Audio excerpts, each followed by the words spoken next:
नमस्कार. मी अंजना लगस कोल्हापूरहून. श्री यशराज पारखी लिखित इंदिरा नीती या ई साहित्य प्रतिष्ठानतर्फे ऑडिओ स्वरूपात प्रकाशित पुस्तकातील मनोगताचे अभिवाचन करत आहे. इंदिरा गांधी ह्या जगभरातील प्रतिभावान शक्तिशाली महिला म्हणून ओळखल्या जातात. आज आणि भविष्यातही त्यांची ओळख कायम राहील. इंदिरा गांधी यांना मी प्रत्यक्षात पाहू शकलो नाही, पण माझे आजोबा आणि वडील मला नेहमी इंदिरा गांधी यांच्याविषयी सांगत असत. आजोबा काँग्रेसचे एकदम कट्टर असे नेते, ज्यांनी स्वातंत्र्यपूर्व काळापासून ते स्वातंत्र्य मिळाल्यावर सातत्याने काँग्रेसला साथ दिली. वारकरी संप्रदायात वाढलेले आणि सातत्याने विकासाची साथ देणे अशी त्यांची वृत्ती होती. आमच्या मुळशी तालुक्यात राजीव गांधी इन्फोटेक पार्क येथे एकूण 3 फेजची निर्मिती झाली. जगभरातील IT कंपन्या हिंजवडी माणमध्ये आल्या, त्यामुळे शेतकऱ्यांची आर्थिक परिस्थिती सुधारली. तसेच अधिकाधिक तरुण सुशिक्षित झाले. आज मी एक उच्च सुशिक्षित तरुण म्हणून जे काही करू शकलो, त्यामध्ये काँग्रेस पक्षाची फार मोठी साथ असल्यानेच हे शक्य झाले. त्यामुळे मी काँग्रेस पक्षाचा लाभार्थी आहे असे अभिमानाने सांगतो. मी आजवर माझ्या आजोबांकडून अनेकदा इंदिरा गांधी यांच्या साहसाचे अनेक किस्से ऐकले. माझे वडील देखील कट्टर काँग्रेसी. ते देखील मला नेहमी सांगत की माणसाने नेहमी धीट राहावे, अगदी इंदिरा गांधी यांच्यासारखे धाडसी निर्णय घेत राहावेत. त्यामुळे हळूहळू तुमची निर्णय क्षमता प्रगल्भ होते आणि तुम्ही घेतलेले निर्णय खऱ्या अर्थाने प्रत्यक्षात उतरू शकतात. निर्णय हे योग्य अयोग्य असे नसतात, तर निर्णय हे घ्यायचे असतात आणि बरोबर करून दाखवायचे असतात, ते देखील साहसाने. हेच इंदिरा गांधी यांनी सिद्ध केले. मला इंदिरा गांधी यांची अनेक पुस्तके वाचण्यास मिळाली. तसेच इंदिरा गांधी यांच्या स्मारकाच्या ठिकाणी सादर केलेली अनेक छायाचित्रे खूप काही शिकवून गेली. इंदिरा गांधी म्हणजे साहसाचे दुसरे नाव. वडील स्वातंत्र्याच्या लढ्यात कृतिशील असताना अनेकदा जेलमध्ये जात असत, तर आई आजारी असल्याने पुरेसा वेळ इंदिराजींना देऊ शकत नव्हती. अशा परिस्थितीत स्वतःला सावरणारी आणि सोबतच स्वातंत्र्याच्या लढ्यात लहानपणापासून सहभागी होणारी तरुणी म्हणजेच इंदिरा गांधी होय. 2017 मध्ये इंदिरा गांधी यांच्या जन्मशताब्दीनिमित्त देशभर कार्यक्रम झाले. महाराष्ट्रात 2016 मध्ये वसंतदादा पाटील यांच्या जन्मशताब्दीनिमित्त मोठा कार्यक्रम आयोजित करण्यात आला. त्या ठिकाणी पुढील वर्षी इंदिरा गांधी यांच्या जन्मशताब्दीनिमित्त सर्व ठिकाणी कार्यक्रम आयोजन करण्याचे आवाहन माजी गृहमंत्री शंकरराव चव्हाण तसेच सर्वच नेत्यांनी केले होते. त्यामुळे 100 वर्ष झालेल्या इंदिरा गांधी यांच्याविषयी जाणण्याची मला आणखीनच उत्सुकता वाढली. मी अनेक पुस्तके मिळवली, ती वाचली. इंदिरा गांधी यांच्या अनेक मुलाखती व भाषणे ऐकली आणि मला त्या सर्वांमध्ये एक वेगळेपण जाणवले. एका ठिकाणी प्रवक्ता म्हणून मी माझे भाषण करीत असताना मी काही संदर्भ इंदिरा गांधी यांच्याविषयी दिले. समोर बसलेल्या तरुण मुलांना याचे कौतुक वाटले. त्यांना इंदिरा गांधी यांच्याविषयी जाणण्याची आणखी उत्सुकता लागली. त्यांनी मला इंदिरा गांधी यांच्याविषयी बोलण्याची विनंती केली. त्यावरून माझ्या असे लक्षात आले की सध्या भारतात अंदाजे 25 वर्षे व त्याखालील लोकसंख्या 50% आहे, तर अंदाजे 35 वर्षे वयाखालील लोकसंख्या ही 65% आहे. अशा परिस्थितीत त्यांना इंदिरा गांधी यांच्याविषयी सखोल माहिती व्हावी, ह्या हेतूने मी इंदिरा गांधी यांच्याविषयी पुस्तक लिहिण्याचे व ऑडिओ बुक करण्याचे निर्णय घेतले. 2017 हे वर्ष म्हणजे इंदिरा गांधी यांचे जन्मशताब्दी वर्ष. त्यानिमित्त देशभर अनेक ठिकाणी जन्मशताब्दीचे कार्यक्रम झाले. अभ्यासक म्हणून मी अनेक ठिकाणी इंदिरा गांधी यांच्याविषयी बोलण्यासाठी वक्ता म्हणून विविध कार्यक्रमासाठी गेलो. खूप काही शिकण्यास मिळाले. मला आशा आहे की तुम्हाला हे पुस्तक नक्कीच आवडेल. तसेच खात्री आहे की हे पुस्तक आपल्याला इंदिराजींसारखीच नवी उमेद व साहस देईल. आपला यशराज पारखे. धन्यवाद. नमस्कार, मी अंजना लगस कोल्हापूरहून. श्री यशराज पारखे लिखित इंदिरा नीती या ई साहित्य प्रतिष्ठानतर्फे ऑडिओ स्वरूपात प्रकाशित पुस्तकातील मुझमें है इंदिरा याचे अभिवाचन करत आहे. स्वातंत्र्यपूर्व काळात मुलगा व मुलगी असा भेदभाव न करता केवळ एक मुलगी अपत्य जोपासणारे भारतरत्न पंडित जवाहरलाल नेहरू हे स्वतंत्र भारताचे पहिले पंतप्रधान. भारत देशाला स्वतंत्रता बहाल करण्यासाठी महात्मा गांधीजींच्या नेतृत्वाखाली आंदोलनाला लहानांपासून ते वयस्करांपर्यंत सर्वांनी उत्स्फूर्त प्रतिसाद दिला. त्यामध्ये सहभागी होणारी राष्ट्रकन्या म्हणजे इंदिरा. विदेशी वस्तूंवर बहिष्कार या आंदोलनाची पहिली समर्थक म्हणजे विदेशी कपडे व खेळणी यांची होळी करणारी लहानगी म्हणजे इंदिरा. बालवयातच स्वातंत्र्य लढ्याची चळवळ व राजकारणाच्या नियोजन बैठका यांचे बाळकडू प्राप्त झालेली इंदिरा. अहिंसेच्या मार्गाने सत्याग्रहाचे प्रणेते महात्मा गांधींपासून सर्वाधिक आंदोलक जिच्या संपर्कात आले तीच इंदिरा. बालवयातच मायेचे छत्र हरपलेली, वडिलांच्या स्वातंत्र्य लढ्यातील सहभागामुळे स्वमदतीतून स्वतःला सावरणारी निडर म्हणजे इंदिरा. परदेशी शिक्षण घेतल्यावर देखील भारतात परतल्यावर भारताच्या स्वातंत्र्य आंदोलनात झोकावून देणारी म्हणजे इंदिरा. मैं नेहरू की बेटी हूँ, कितना भी मारो मगर मैं चिल्लाऊंगी नहीं और तिरंगा झेंडा छोडूंगी नहीं असे ठणकावून सांगणारी इंदिरा. पुरुष प्रधान संस्कृतीत दुय्यम दर्जाच्या वागणुकीला प्रत्यक्ष सामोरे जातानाच काँग्रेस पक्षाच्या पहिल्या महिला अध्यक्षा सरोजिनी नायडू यांच्यानंतर सूत्र स्वीकारलेल्या काँग्रेसच्या राष्ट्रीय महिला अध्यक्षा म्हणजे इंदिरा. अध्यक्षपदाचा पदभार स्वीकारताच स्थानिक स्वराज्य संस्थांवर महिलांना मुबलक अधिकार व जबाबदारी देऊन त्यावर प्रभावी अंमलबजावणी करणारी इंदिरा. चूल आणि मूल यांच्या पलीकडे महिलांना काँग्रेस पक्षात पहिल्यांदाच महिलांसाठी एक वेगळी शाखा सुरू करून त्यांना जबाबदारी व अधिकार देणारी पहिली महिला म्हणजे इंदिरा. स्वतःच्याच पक्षात गुंगी गुडिया असे हिणवले जात असताना देखील खंबीरपणे उभ्या राहिलेल्या इंदिरा. संघटनेतील विरोधाला प्रतिसाद म्हणून इंदिरा काँग्रेस या नवीन राजकीय पक्षाद्वारे स्वअस्तित्व व स्वकर्तृत्वाने सिद्ध करणाऱ्या इंदिरा. राजकारणाबरोबर घराची सर्वांगीण जबाबदारी पार पाडणाऱ्या इंदिरा. प्रजासत्ताक राष्ट्राची साहसी पोलादी महिला व आजवर झालेल्या एकमेव महिला पंतप्रधान म्हणजे इंदिरा. विरोधकांचा प्रतिविरोध न करता परिस्थिती सहजतेने स्वीकारून धैर्याने धाडसाने सामोरे जाणाऱ्या इंदिरा. देशावरील परकीय आक्रमणे वेळीच समर्थपणे नेस्तनाबूत करणाऱ्या पंतप्रधान म्हणजे इंदिरा. पाकिस्तानपासून बांगलादेशाला स्वतंत्र अस्तित्व मिळवून देणारे आंतरराष्ट्रीय नेतृत्व म्हणजे इंदिरा. कृषी प्रधान देशच हरित क्रांतीचं भलं करू शकेल हे जाणणाऱ्या व राबवणाऱ्या कुशल पंतप्रधान इंदिरा. शेतीपूरक जोडधंदा सुरू करण्याकरिता श्वेतक्रांती आणणाऱ्या पंतप्रधान म्हणजे इंदिरा गांधी.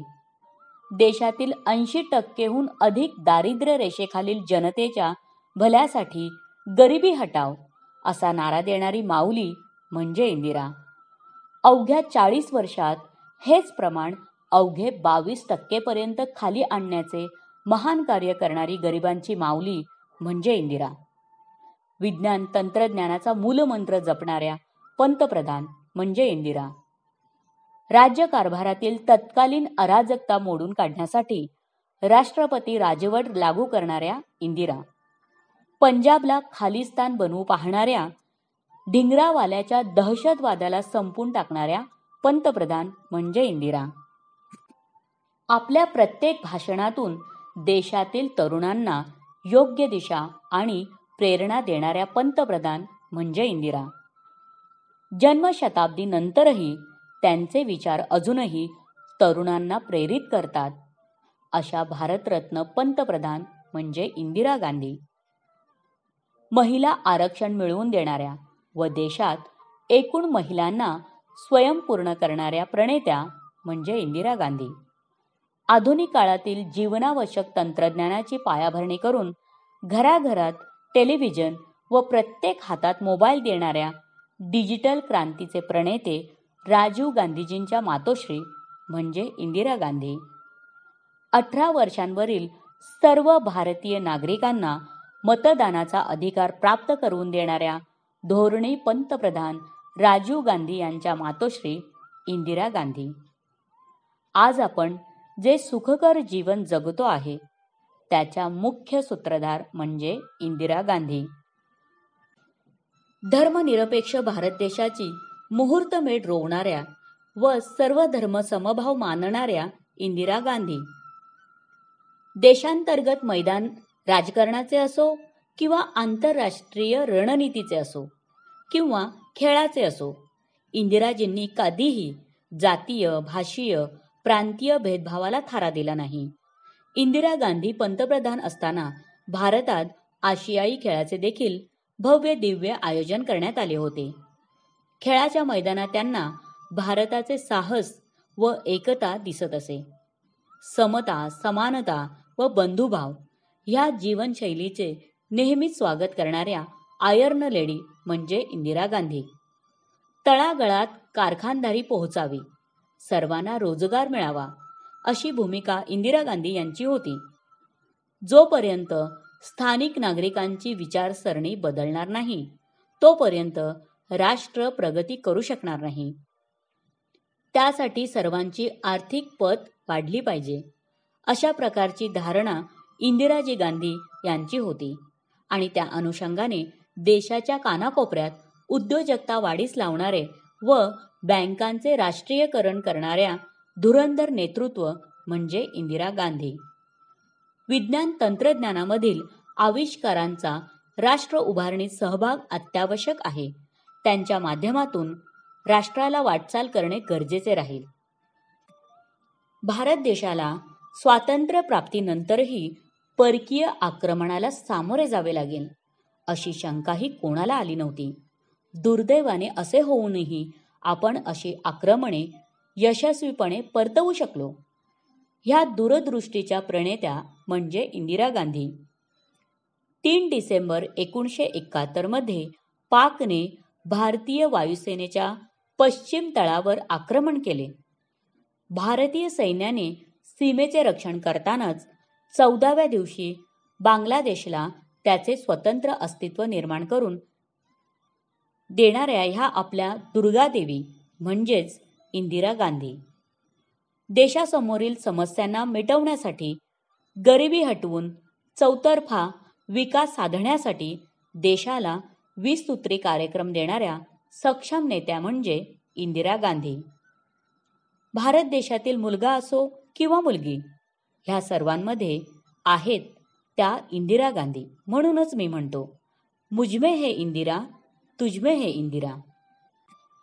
जी हां, मुझमे है इंदिरा. आज त्यांच्या जन्मानंतर सुमारे 100 वर्षांनंतरही इंदिरा गांधी यांचे साहस, धाडस, दूरदृष्टी, विचारसरणी, तत्वे, प्रणाली आपणास खूप काही शिकवून जाते. म्हणूनच आज प्रत्येक भारतीयांच्या मध्ये आपल्याला इंदिरा गांधी आहेत हे दिसून येते. हे मला आवर्जून सांगावसे वाटते. इंदिरा ह्या प्रियदर्शनी, साहसी, धाडसी असण्याबरोबरच शालीन, लोकप्रिय व सर्वसामान्य जनमानसातील नेत्या देखील होत्या. त्या काळात इंदिरा गांधी यांनी राबवलेला 20 सूत्री कार्यक्रम, त्या योजना आजच्या राज्यकर्त्यांना दिशा देते. इंदिरा गांधी यांनी जबाबदारी स्वीकारत असताना त्यांच्यासोबतचे पदाधिकारी तसेच सर्वसामान्य नागरिक यांना देखील स्वतःच्या जबाबदारीची जाणीव करून दिली.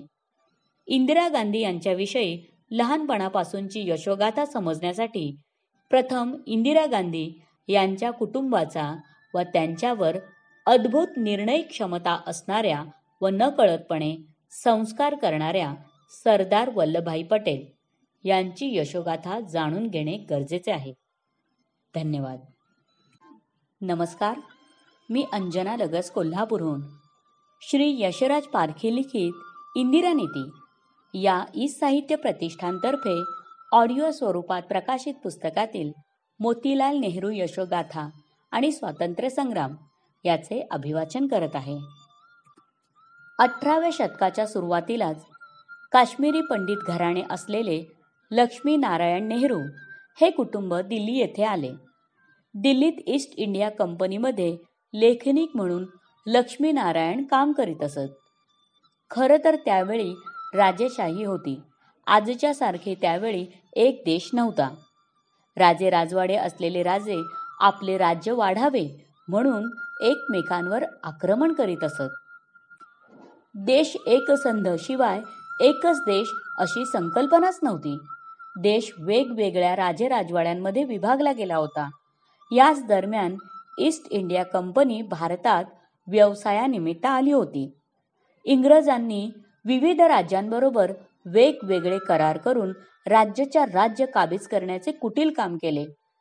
लक्ष्मी नारायण यांचा 1827 मध्ये जन्मलेला मुलगा गंगाधर यांची मुघल सम्राट बहादर शाह यांच्या न्यायालयात दिल्लीच्या कोतवाल हे पद आपल्या हुशारीने व पांडित्याने मिळवले होते. 1857च्या भारतीय विद्रोहांच्या परिणामांमुळे संस्थान लवकरच संपुष्टात आले. म्हणून हे पद धारण करणारे गंगाधर नेहरू हे शेवटचे व्यक्ती होते. त्यावेळी गंगाधर यांना साऱ्या मालमत्ता गमवाव्या लागल्या. नंतर ब्रिटिश सैन्याने शहरात प्रवेश केला. तेव्हा गंगाधर नेहरू पत्नी जेवराणी व 4 मुलांसह बंशीधर, नंदलाल, पटराणी आणि महाराणी यांनी आग्रा लॉंगला गेले. पुढे आग्रा येथे आगमन झाल्यानंतर मुलींचे विवाह योग्य काश्मीरी ब्राह्मण कुटुंबांमध्ये करण्यात आले. फेब्रुवारी 1861 मध्ये गंगाधर यांचा मृत्यू झाला आणि त्यांचा सर्वात लहान मुलगा मोतीलालचा जन्म वडिलांच्या निधनानंतर 3 महिन्यांनी म्हणजेच 6 मे 1861 साली झाला. गंगाधर यांचे ज्येष्ठ पुत्र बंशीधर नेहरू यांनी ब्रिटिश सरकारच्या न्यायिक व्यवस्थेमध्ये काम केले आणि निरनिराळ्या ठिकाणी त्यांची नेमणूक केली गेली. दुसरा मुलगा नंदलाल यांनी भारतीय राज्याच्या सेवेमध्ये प्रवेश केला आणि त्यांच्याकडे राजपुतानातील खेत्री राज्याची दिवाणी 10 वर्षे होती. पुढे त्यांनी कायद्याचा अभ्यास केला आणि आग्रा येथे वकिली केली. मोतीलाल नेहरू हे प्रख्यात वकील व ज्येष्ठ स्वातंत्र्य सैनिक म्हणून ओळखले गेले. ज्यावेळी मोतीलाल नेहरू यांचा जन्म झाला त्यावेळी त्यांचे मोठे भाऊ बंशीधर हे 19 वर्षांचे तर नंदलाल हे 16 वर्षांचे होते. शिवाय जवळपास सर्वच मालमत्ता गेल्या होत्या. त्यामुळे ह्या कुटुंबाला पुन्हा शून्यातून सुरू करण्याची वेळ आली. जेवराणी ह्या तशा एकदम खंबीर होत्या. अशा परिस्थितीतही त्या डगमगल्या नाहीत, रडत बसल्या नाही. त्यांनी त्यांच्या दोन्ही मुलांना उत्तम शिक्षण मिळेपर्यंत आपल्या भावाकडून मदत घेतली, पण मुलांना उत्तम शिक्षण दिले. शिक्षण झाल्यावर नंदलाल यांना लेखनिक म्हणून राजे फतेहसिंग यांच्याकडे खेत्री या ठिकाणी, जे त्यावेळच्या जयपूर राज्यातील 2 नंबरचे मोठे ठिकाण होते, त्या ठिकाणी न्यायालयीन दरबारी नोकरी मिळाली आणि कुटुंबाला हातभार लावण्यास त्यांनी सुरुवात केली. त्यानुसार मोतीलाल नेहरू देखील खेत्रीला आले. राजा फतेहसिंह ह्यांचा विश्वास जिंकल्याने नंदलाल दिवाण म्हणून नियुक्त झाले. 1870च्या सुमारास राजा फतेहसिंह ह्यांचा देहांत झाला आणि राजाला अपत्य नसल्याने फतेहसिंह यांच्या चुलत भावाने राज्य काबीज केले.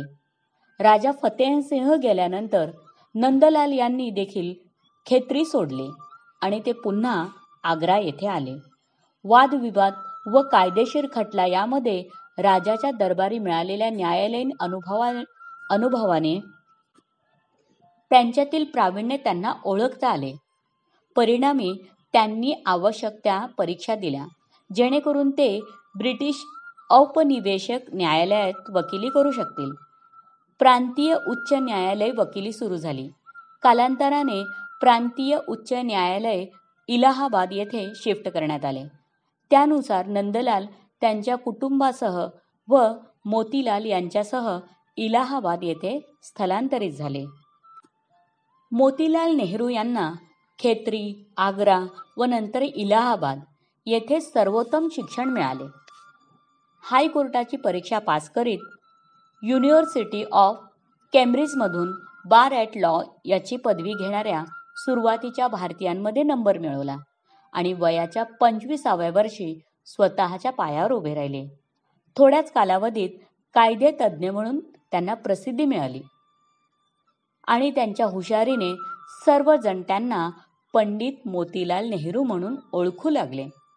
इलाहाबाद येथे 1900 मध्ये पंडित मोतीलाल नेहरू यांनी आनंद भवन येथे टोलेजंग घर बांधले. वकिली क्षेत्रात एक भारतीय म्हणून त्यांनी शिखर गाठले होते. त्यांनी अनेकदा युरोप देशात भेटी दिल्या होत्या. भरपूर श्रीमंत असलेल्या मोतीलाल नेहरू यांना युरोपमध्ये असताना स्वतःच्या देशाविषयी विशेष प्रेम आणि अभिमान होता. महात्मा गांधी यांच्याबरोबर इंडियन नॅशनल काँग्रेसमध्ये ते सक्रिय झाले.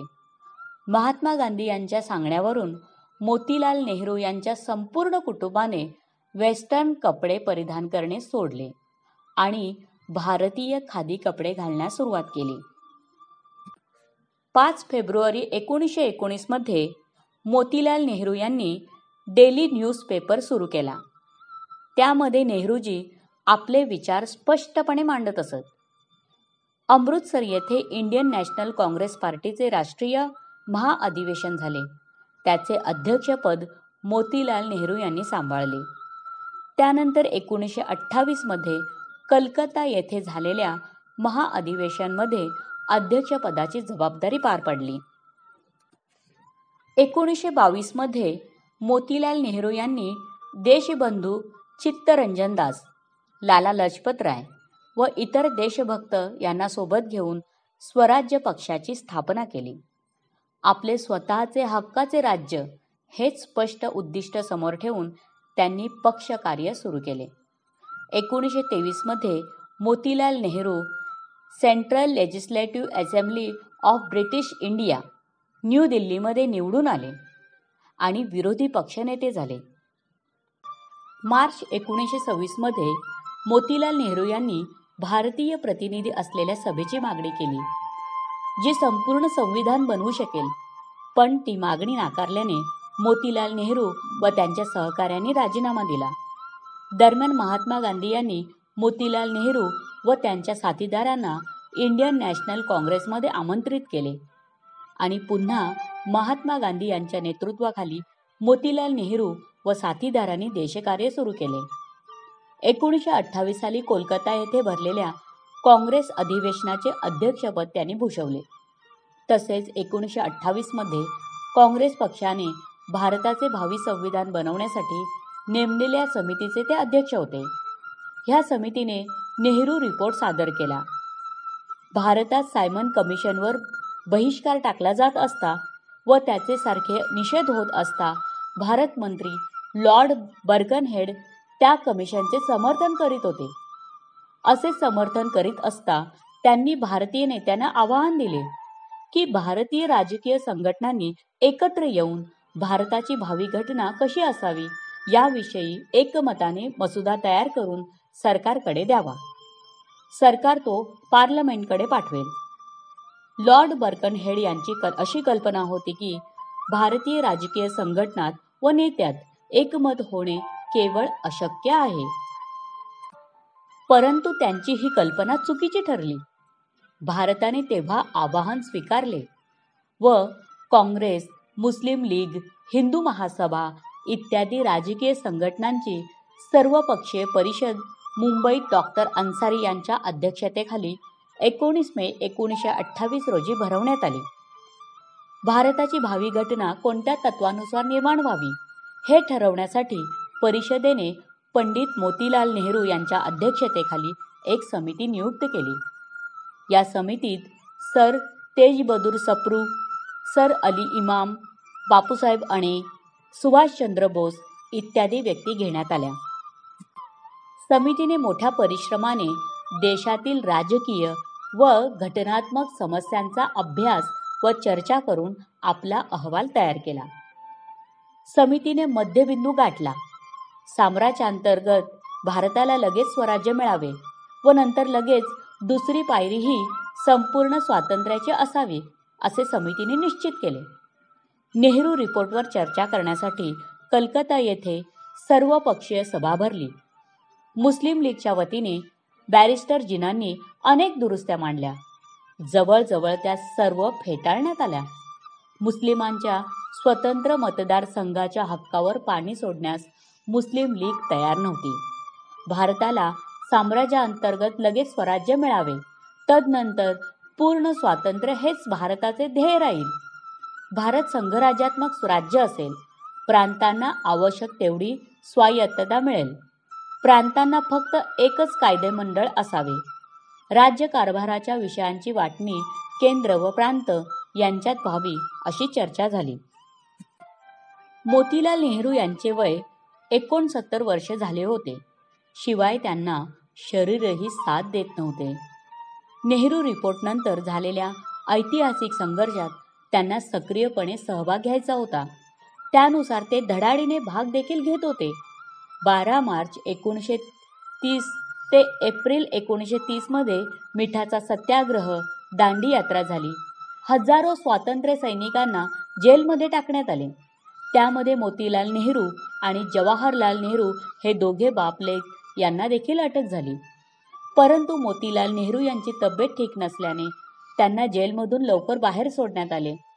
मोतीलाल नेहरू यांचे निधन 6 फेब्रुवारी 1931 साली अलाहाबाद येथे झाले. धन्यवाद.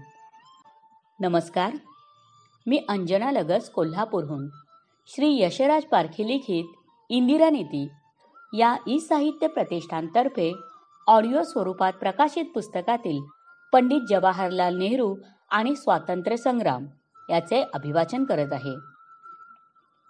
भारताचे प्रथम पंतप्रधान, महान लेखक, कुशल राजनेता आणि भारतरत्न म्हणून पंडित जवाहरलाल नेहरू ओळखले जातात.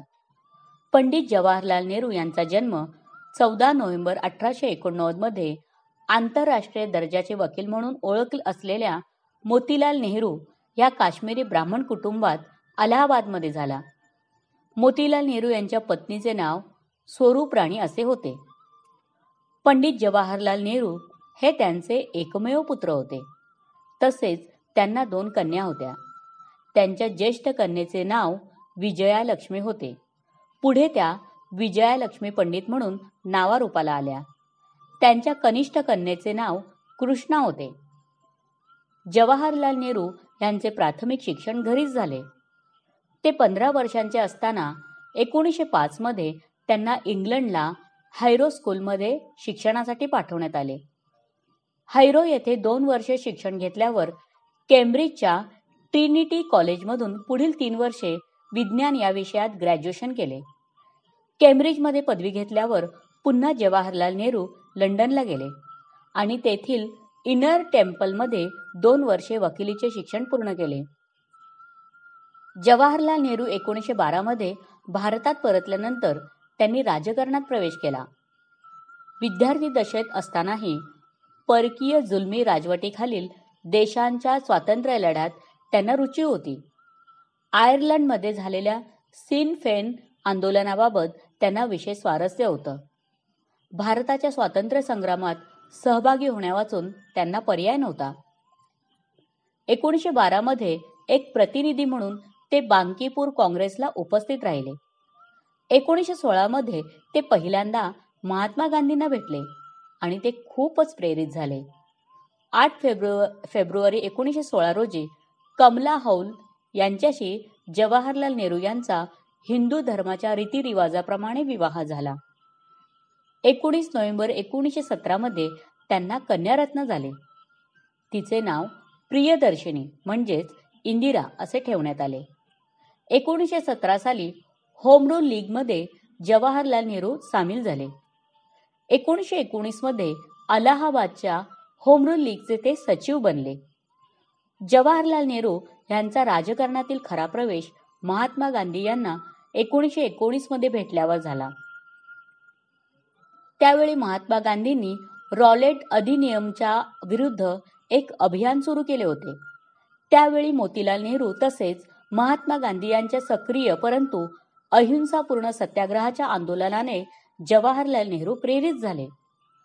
मोतीलाल नेहरू यांच्याबरोबर विदेशी वस्तूंचा त्याग करून खादी स्वीकारण्यास तयार झाले आणि असहयोग आंदोलनात सक्रिय झाले. त्या आंदोलनात जवाहरलाल नेहरू यांना देखील अटक झाली. त्यावेळी वयाच्या 30व्या वर्षी अशा प्रकारे स्वातंत्र्याच्या आंदोलनात सहभागी होत असताना मोतीलाल नेहरू यांनी मुलगा जवाहरलाल यांना प्रेरणा दिल्या. त्यांनी 1920 मध्ये उत्तर प्रदेशच्या प्रतापगड जिल्ह्यात पहिल्या किसान मार्चचं आयोजन केलं. 1920 ते 22 दरम्यान असहकार चळवळीच्या संदर्भात त्यांना 2 वेळा तुरुंगात जावे लागले. सप्टेंबर 1923 मध्ये जवाहरलाल नेहरू अखिल भारतीय काँग्रेस समितीचे सरचिटणीस बनले. 1926 मध्ये त्यांनी Italy, Switzerland, England, Belgium, Germany आणि रशियाचा दौरा केला. बेल्जियममध्ये ब्रुसेल्स येथील गरीब देशांच्या संमेलनाला ते भारतीय राष्ट्रीय काँग्रेसचे अधिकृत प्रतिनिधी म्हणून उपस्थित राहिले. ऑक्टोबर 1927 मध्ये मॉस्को येथे समाजवादी क्रांतीच्या 10व्या वर्धापन दिन सोहळ्यातही ते उपस्थित राहिले. तत्पूर्वी 1926 मध्ये मद्रास काँग्रेसमध्ये काँग्रेसला स्वातंत्र्याच्या उद्दिष्टाप्रती कटिबद्ध बनवण्यात त्यांनी महत्त्वाची भूमिका बजावली. 1928 साली लखनौमध्ये सायमन कमिशनच्या विरोधात एका मोर्चाचे नेतृत्व करताना त्यांच्यावर लाठीचार्ज झाला. 29 ऑगस्ट 1928 रोजी त्यांनी सर्वपक्षीय परिषदेत भाग घेतला आणि त्यांचे वडील मोतीलाल नेहरू यांच्या नावाने तयार करण्यात आलेल्या भारतीय घटनात्मक सुधारणेवरील नेहरू अहवालावर स्वाक्षरी करणाऱ्यांपैकी ते एक होते. त्याच वर्षी त्यांनी भारतीय स्वातंत्र्य लीगची स्थापना केली आणि त्याचे सरचिटणीसही झाले. भारताला ब्रिटिश साम्राज्यापासून पूर्णपणे वेगळे करणे हा या लीगचा मूळ उद्देश होता. 1929 मध्ये पंडित नेहरू यांची भारतीय काँग्रेस लाहोर अधिवेशनाचे अध्यक्ष म्हणून निवड झाली, ज्याचा मुख्य उद्देश संपूर्ण देशासाठी स्वातंत्र्य प्राप्त करणे हा होता. 1930 ते 35 दरम्यान मिठाचा सत्याग्रह आणि काँग्रेसच्या अन्य आंदोलनामुळे त्यांना अनेकदा तुरुंगात जावे लागले. 14 फेब्रुवारी 1935 रोजी अल्मोरा तुरुंगात त्यांनी स्वतःचे आत्मचरित्र पूर्ण केलं. सुटका झाल्यानंतर 1936 मध्ये फेब्रुवारी ते मार्चपर्यंत त्यांनी लंडनचा दौरा केला. जुलै 1938 मध्ये त्यांनी स्पेनचा दौरा केला. तेव्हा तिथे नागरी युद्ध सुरू होतं. दुसरे महायुद्ध सुरू होण्यापूर्वी ते चीनच्या दौऱ्यावरही गेले होते. 31 ऑक्टोबर 1940 रोजी भारतावर युद्धात सहभागी होण्यासाठी दबाव टाकल्याच्या विरोधात नेहरू यांनी केलेल्या वैयक्तिक सत्याग्रहामुळे त्यांना अटक झाली. डिसेंबर 1941 मध्ये अन्य नेत्यांसह त्यांची सुटका झाली. 7 ऑगस्ट 1942 रोजी पंडित नेहरू यांनी मुंबईत अखिल भारतीय काँग्रेस समितीच्या बैठकीत ऐतिहासिक भारत छोडोचा संकल्प केला. 8 ऑगस्ट 1942 रोजी अन्य नेत्यांबरोबर त्यांनाही अटक झाली आणि अहमदनगर किल्ल्यावर त्यांची रवानगी करण्यात आली. ही त्यांची सर्वाधिक आणि शेवटची कोठडी होती. एकूण 9 वेळा त्यांना तुरुंगवास झाला.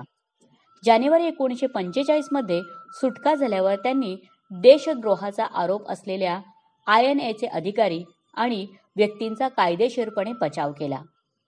मार्च 1946मध्ये त्यांनी दक्षिण पूर्व आशियाचा दौरा केला. 6 जुलै 1946 रोजी चौथ्यांदा ते काँग्रेसचे अध्यक्ष म्हणून निवडले गेले आणि 1951 ते 1954 पर्यंत आणखी 3 वेळा ते अध्यक्ष म्हणून निवडून आले. पंडित नेहरू हे एक राजनेता आणि प्रभावशाली वक्ता असण्याबरोबरच एक सर्वोत्तम लेखक देखील होते. जवाहरलाल नेहरू यांची आत्मकथा 1936 रोजी इंग्रजीमध्ये प्रकाशित झाली. त्यांनी लिहिलेल्या लोकप्रिय पुस्तकांपैकी डिस्कव्हरी ऑफ इंडिया हे राहिले, ज्याचे लेखन जवाहरलाल नेहरू यांनी 1944मध्ये अहमदनगर जेलमध्ये केले. अखेरीस 15 ऑगस्ट 1947मध्ये भारत स्वतंत्र झाला. स्वातंत्र्याच्या लढाईत महात्मा गांधी यांच्याबरोबर स्वातंत्र्याचे महानायक म्हणजे जवाहरलाल नेहरू, सरदार वल्लभभाई पटेल, डॉक्टर राजेंद्र प्रसाद, लाल बहादूर शास्त्री, डॉक्टर बाबासाहेब आंबेडकर, सरोजिनी नायडू अशी अनेक मंडळी होती. स्वतंत्र भारताचे पहिले पंतप्रधान म्हणून पंडित जवाहरलाल नेहरू आणि पहिले वजनदार गृहमंत्री म्हणजे सरदार वल्लभभाई पटेल. सरदार वल्लभभाई पटेल यांना नेहरूपेक्षा अधिक मताधिक्य होते, तरीही त्यांनी महात्मा गांधी यांचे म्हणणे ऐकले व गृहमंत्रीपद स्वीकारले. कारण जर त्यावेळी सरदार वल्लभभाई पटेल त्या काळात गृहमंत्री नसते तर दुसऱ्या कोणाचीही त्या पदावर नियुक्ती झाली असती. अगदी पंडित नेहरू हे देखील असते तरीही देशाचे खूप नुकसान झाले असते, कारण त्यांच्या इतके चांगले गृहमंत्रीपद कोणाला सांभाळता आले नसते. त्याचप्रमाणे पंतप्रधान हे पद पंडित जवाहरलाल नेहरू यांच्यासारखे कोणाला सांभाळता आले नसते, अगदी सरदार वल्लभभाई पटेल यांना देखील नाही. आश्चर्य वाटते ना? पण हे खरे आहे. महात्मा गांधींना त्यांच्याबरोबर असलेल्या सर्व अनुयायांच्या कौशल्याची जाणीव होती. त्यांचे व्यवस्थापन कौशल्य जगप्रसिद्ध आहे. त्यामुळेच तर दक्षिण आफ्रिका येथे बापूजींनी स्वतः कृष्णवर्णीयांना न्याय मिळवून देण्याचे कार्य सुयोग्य व्यवस्थापन कौशल्यामुळे केले. महात्मा गांधी यांच्या व्यवस्थापन कौशल्यावर शंका घेणे पूर्णतः अयोग्य आहे. महात्मा गांधी यांनी नेहमी सर्वांचे म्हणणे ऐकून घेत पण विचारधारेला आधारित योग्य तोच निर्णय घेत असत. जवाहरलाल नेहरू असो की वल्लभभाई पटेल, ह्या दोघांनाही महात्मा गांधी अगदी जवळून ओळखत असत. जवाहरलाल नेहरू यांच्याकडे कोणतीही जबाबदारी सोपवली की पांडित्यांनी पूर्ण करायचे. मग त्यामध्ये कोणत्याही सत्याग्रहाच्या आंदोलनाची जबाबदारी असो की इंडियन नॅशनल काँग्रेस पार्टीचे अध्यक्षपद असो, सर्व जबाबदारी एकदम चोख. त्यामध्ये जवाहरलाल नेहरू यांनी पांडित्य मिळवले होते. म्हणूनच महात्मा गांधी यांनी जवाहरलाल नेहरू यांना पंडित ही पदवी बहाल केली. तसेच वल्लभभाई पटेल यांना सरदार ही पदवी देखील महात्मा गांधी यांनीच दिली. यावरून दोन्ही नेत्यांची पार्श्वभूमी जाणली हे लक्षात येते.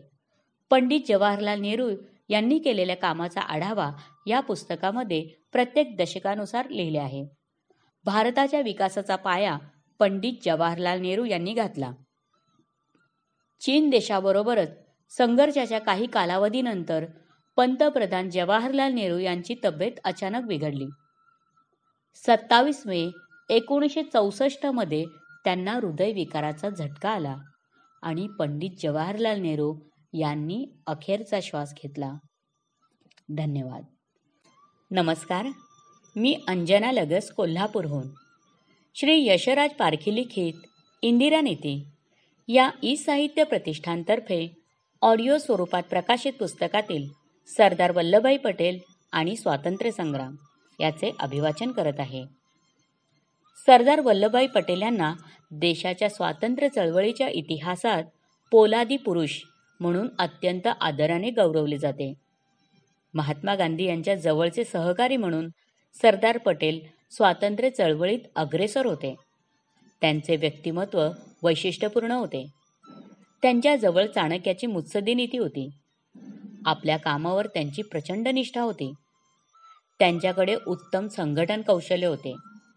ते एक खंबीर प्रशासक होते.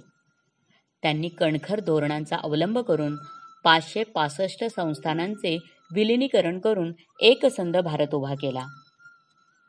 सरदार वल्लभभाई पटेल यांचा जन्म गुजरातमधील खेडा जिल्ह्यातील नाडियाड इथे 31 ऑक्टोबर 1875 रोजी एका शेतकरी कुटुंबात आणंद या गावी झाला. जवळच असलेल्या करमसाद या गावी त्यांची वडिलोपार्जित शेती होती. झवेरीबाई हे त्यांचे वडील. या कुटुंबावर स्वातंत्र्य चळवळीचा प्रभाव होता. वडिलांनी 1857च्या स्वातंत्र्य युद्धात सहभाग नोंदवला. त्यामुळे वल्लभभाई यांच्यावर घरीच राजकीय संस्कार झाले होते. त्यांनी आपले वकिलीचे शिक्षण पूर्ण केले आणि बोरसाड येथे वकिली सुरू केली. वल्लभभाई प्रत्येक केसचा बारकाईने अभ्यास करीत. एक अभ्यासू वकील म्हणून ते ओळखले जाऊ लागले.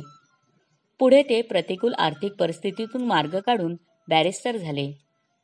सन 1913 मध्ये अहमदाबाद येथे त्यांनी वकिली सुरू केली. त्यांचा युक्तिवाद हा सरस होते.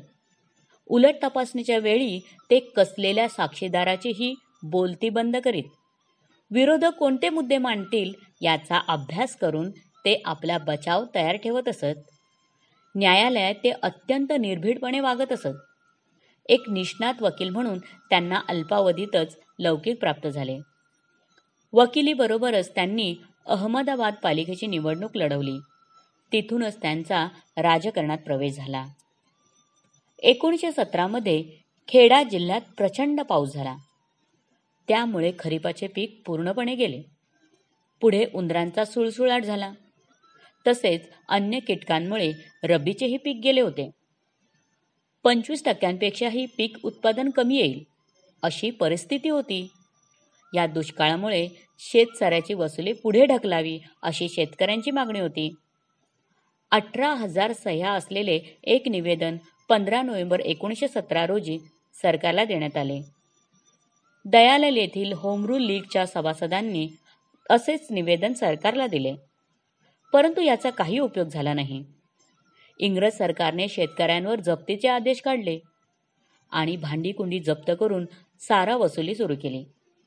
काही शेतकऱ्यांनी तर जमिनीचा काही हिस्सा विकून तर काहींनी व्याजाने रक्कम काढून शेतसारा भरला.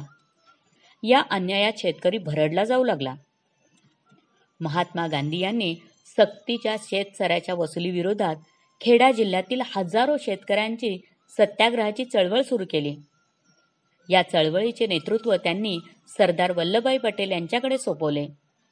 सरदार पटेल यांनी 600 गावातील हजारो सत्याग्रही शेतकऱ्यांचे आंदोलन अत्यंत निर्धाराने यशस्वीपणे केले.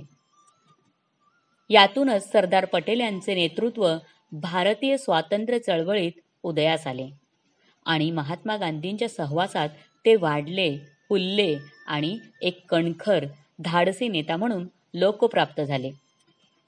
महात्मा गांधी यांनी इंग्रज सरकारविरुद्ध सन 1920 ते 1922 या काळात भारतीय पातळीवर असहकार चळवळ सुरू केली. या असहकार चळवळीत लाखो लोक सामील झाले. तसेच पंडित मोतीलाल नेहरू, C.R. दास, पंडित जवाहरलाल नेहरू, सरदार वल्लभभाई पटेल, राजगोपालचार्य आणि चिंतामणी केळकर यांनी आपल्या वकिलीचा त्याग केला. न्यायालयातील कामावर त्यांनी बहिष्कार टाकला.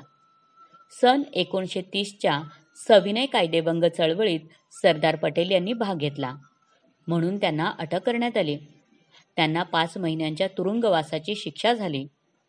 महात्मा गांधींच्या खांद्याला खांदा लावून सरदार वल्लभभाई पटेल यांनी सन 1942च्या चले जाव या आंदोलनात भाग घेतला.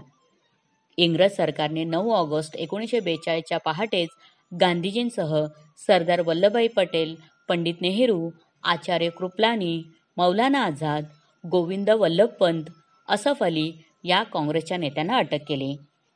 यावेळी दुसरे महायुद्ध चालू होते. इंग्रज सरकार अडचणीत होते. अमेरिकेच्या मदतीमुळे दोस्त राष्ट्रांचा इंग्लंड फ्रान्सचा विजय झाला. तरीही या युद्धात इंग्लंडचे कंबरडे मोडले. भारताचा राज्यकारभार पाहण्याकरता काँग्रेस, मुस्लिम लीग या अन्य पक्षांची चर्चा करून इंग्रज सरकारने हंगामी सरकार सप्टेंबर 1946 साली सुरू केले. या सरकारमध्ये सरदार वल्लभभाई पटेल हे गृहमंत्री होते. गृहमंत्री या नात्याने त्यांनी भारत-पाक फाळणीच्या चर्चेमध्ये निर्णायक भूमिका बजावली. त्यानंतर हिंदू-मुस्लिम यांच्यात उसळलेल्या प्रचंड जातीय दंगलीमध्ये कणखर भूमिका घेऊन त्यांनी जातीय दंगली आटोक्यात आणण्याचे अथक प्रयत्न केले. पाकिस्तानच्या आगळिकीविरुद्ध जोरदार इशारा दिला. हिंदू आणि मुस्लिम यांच्याशी व्यवहारवादी भूमिकेतून संवाद साधून शांतता निर्माण करण्याचा त्यांनी प्रयत्न केला. पटेल यांच्या बोलण्यात आणि कृतीत धर्मनिरपेक्षता होती. या दरम्यान 15 ऑगस्ट 1947 रोजी भारताला स्वातंत्र्य मिळाले. स्वतंत्र भारताचा राज्यकारभार पाहण्यासाठी पंतप्रधान पंडित नेहरू यांच्या नेतृत्वाखाली मंत्रिमंडळ अधिकारावर आले. या मंत्रिमंडळात सरदार वल्लभभाई पटेल हे उपपंतप्रधान झाले. त्यांच्याकडे गृह खाते, माहिती व नभोवाणी खाते, संस्थानांचा प्रश्न व निर्वासितांचे पुनर्वसन इत्यादी खात्यांची जबाबदारी होती. सरदार पटेल यांनी तत्कालीन 565 संस्थानांचे स्वतंत्र भारतात विलिनीकरण करून एकसंध भारत निर्माण केला. सरदार पटेल यांची ही मोठी ऐतिहासिक कामगिरी आहे. त्यांच्या या कामगिरीने सरदार पटेल हे खऱ्या अर्थाने पोलादी पुरुष आहेत हे इतिहास सिद्ध झाले. इंग्लंडचे माजी पंतप्रधान चर्चिल हे एक भारतद्वेषी होते. भारताच्या विरुद्ध कट कारस्थान करण्यात इंग्लंडच्या वरिष्ठ नेत्यांमध्ये चर्चिल हे एक आघाडीवर होते. भारतातील 565 संस्थानांचं स्वतंत्र राज्य असावं अशी चर्चिल यांची योजना होती.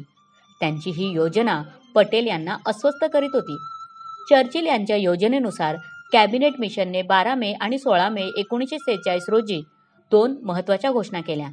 त्या घोषणेनुसार जेव्हा ब्रिटिश भारतात 1 किंवा 2 सरकारं अस्तित्वात येतील तेव्हा राजसत्तेचा संस्थानांवरचा अधिकार आपोआप संपेल. या राज्यांनी मांडलिकत्व स्वीकारताना ब्रिटिश राजसत्तेला दिलेले अधिकार त्यांना परत दिले जातील. ही राज्य नंतर नव्या सरकारबरोबर संघराज्यात सामील होतील किंवा स्वतंत्र राजकीय व्यवस्था निर्माण करतील. यामुळं हे राजे एका रात्रीत स्वतंत्र राजे होतील.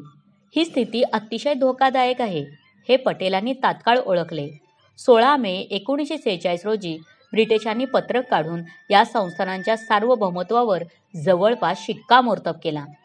या राज्यांचं स्वामित्व ब्रिटिश राजसत्ता स्वतःकडे ठेवणार नाही आणि नव्या सरकारकडे ते दिले जाणार नाही असं या पत्रकात म्हटलं होतं. याप्रमाणे चर्चिल यांना भारतातील 565 संस्थानांचं प्रिन्सेस स्थान करायचं होतं. पॉलिटिकल डिपार्टमेंटचे सचिव कॉनराड कोरफिल्ड यांनी 26 मार्च 1947 रोजी माउंटबॅटन यांच्या स्टाफ मीटिंगवेळी सांगितलं की भारतीय संघराज्यात काही संस्थानांनी सामील व्हायचं नाही असा कट रचला होता आणि या कटाला आपला पाठिंबा होता. अशा संस्थानिकांची एक तिसरी शक्ती उभी करण्याचा आपण प्रयत्न करीत होतो. चर्चिल यांच्या कल्पनेतील प्रिन्सेस स्थान ते हेच होतं. संस्थानांच्या विलिनीकरणात सरदार पटेल यांनी जी कणखरता दाखवली तिचं महत्त्व या पार्श्वभूमीवर आपल्याला लक्षात येतं. 2 सप्टेंबर 1946 ते 15 डिसेंबर 1950 या काळात सरदार पटेल हे गृहमंत्री होते.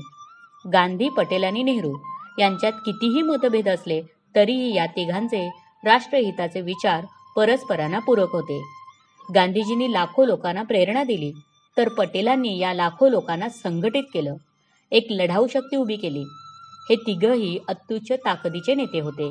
तिघांमध्येही प्रचंड ऊर्जा होती.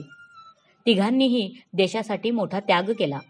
सरदार पटेल हे नेहरूंबरोबर स्वातंत्र्य संग्रामात 30 वर्षे खांद्याला खांदा लावून इंग्रजांविरुद्ध लढले. आयुष्याच्या अखेरच्या टप्प्यात त्यांना सोडून जाणे हे पटेल यांच्या मनाला योग्य वाटत नव्हतं. राजकीय मतभेद असले तरीही नेहरूंवर त्यांचं धाकट्या भावासारखं प्रेम होतं. पटेल यांनी आपल्या एका मित्राला लिहिलेल्या पत्रात आपलं मन मोकळं केलं आहे. ते म्हणतात, कोणत्याही 2 प्रामाणिक सहकार्यात असतं तसेच आमच्यात वैचारिक मतभेद आहेत, पण आम्ही परस्परांच्या विरोधात आहोत असा त्याचा अर्थ होत नाही. सरदार पटेल मनाने कणखर आणि विचारांचे पक्के होते. ते सच्चे नेते होते. त्यामुळे नेहरूंबरोबरच काय पण गांधीजींबरोबरचे मतभेद ते व्यक्त करायलाही कचरत नसत. सरदार पटेल यांना मंत्रिमंडळात घेताना नेहरूंनी त्यांना एक पत्र लिहिलं होतं. ते या पत्रात म्हणतात, तुम्हाला मी केवळ औपचारिकता म्हणून हे पत्र पाठवत आहे. खरं तर माझ्या मंत्रिमंडळाचा तुम्ही सर्वात मोठा भक्कम आहात. या पत्राला पटेल यांनी नम्रपणे नेहरूंना पत्र पाठवून उत्तर दिले. या पत्रात सरदार पटेल म्हणतात, गेल्या 30 वर्षातील आपली मैत्री आणि आपण एकत्रितपणे केलेलं कार्य पाहता आपल्यात कुठलीही औपचारिकता असू शकत नाही. तुम्ही देशासाठी एवढा त्याग केलाय की तुमच्यावरील माझं प्रेम आणि निष्ठा ही अखेरपर्यंत कायम आणि वादातीत राहील. तुमच्यासाठी मी कायम उपलब्ध आहे. आपलं ऐक्य हे कायम राहील आणि तीच सर्वात मोठी शक्ती आहे. अलीकडील काही वर्षांपासून भारतीय जनता पक्ष हा सरदार पटेल यांच्यावर स्तुतिसुमनं उधळू लागला आहे. पंडित नेहरूंपेक्षा पटेल हे कसे श्रेष्ठ होते हे भाजप सांगत आहे. सरदार पटेल यांना भाजपच योग्य न्याय देणार आहे असे आवर्जून सांगितले जाते. वास्तविक महात्मा गांधी असोत की पंडित जवाहरलाल नेहरू, सरदार पटेल असोत की नेताजी सुभाषचंद्र बोस, मौलाना आझाद असोत की असंख्य ज्ञात अज्ञात कार्यकर्ते, या अनेकांनी देशासाठी मोठा त्याग केला आहे. त्यांच्या मरणोत्तर या नेत्यांपैकी कोणता नेता श्रेष्ठ असा वाद निर्माण करणे हे देशाच्या ऐक्याच्या दृष्टीने अत्यंत घातक आहे. हे सर्वच राजकीय पक्षांनी आणि त्यांच्या नेत्यांनी गांभीर्याने विचारात घेणे आवश्यक आहे. 15 डिसेंबर 1950 रोजी त्यांचा मृत्यू झाला. सरदार पटेल यांना मृत्यूनंतर भारतरत्न पुरस्काराने सन्मानित करण्यात आले. सरदार वल्लभभाई पटेल आणि इंदिरा गांधी या दोघांना पोलादी व्यक्तिमत्व म्हणून ओळखले जाते. इंदिरा गांधी यांची कार्य करण्याची शैली ही सरदार वल्लभभाई पटेल व पंडित जवाहरलाल नेहरू या दोघांच्या सारखीच आहे. हे कसे हे आपण पुढे पाहणार आहोत. धन्यवाद. नमस्कार, मी अंजना लगस, कोल्हापूरहून.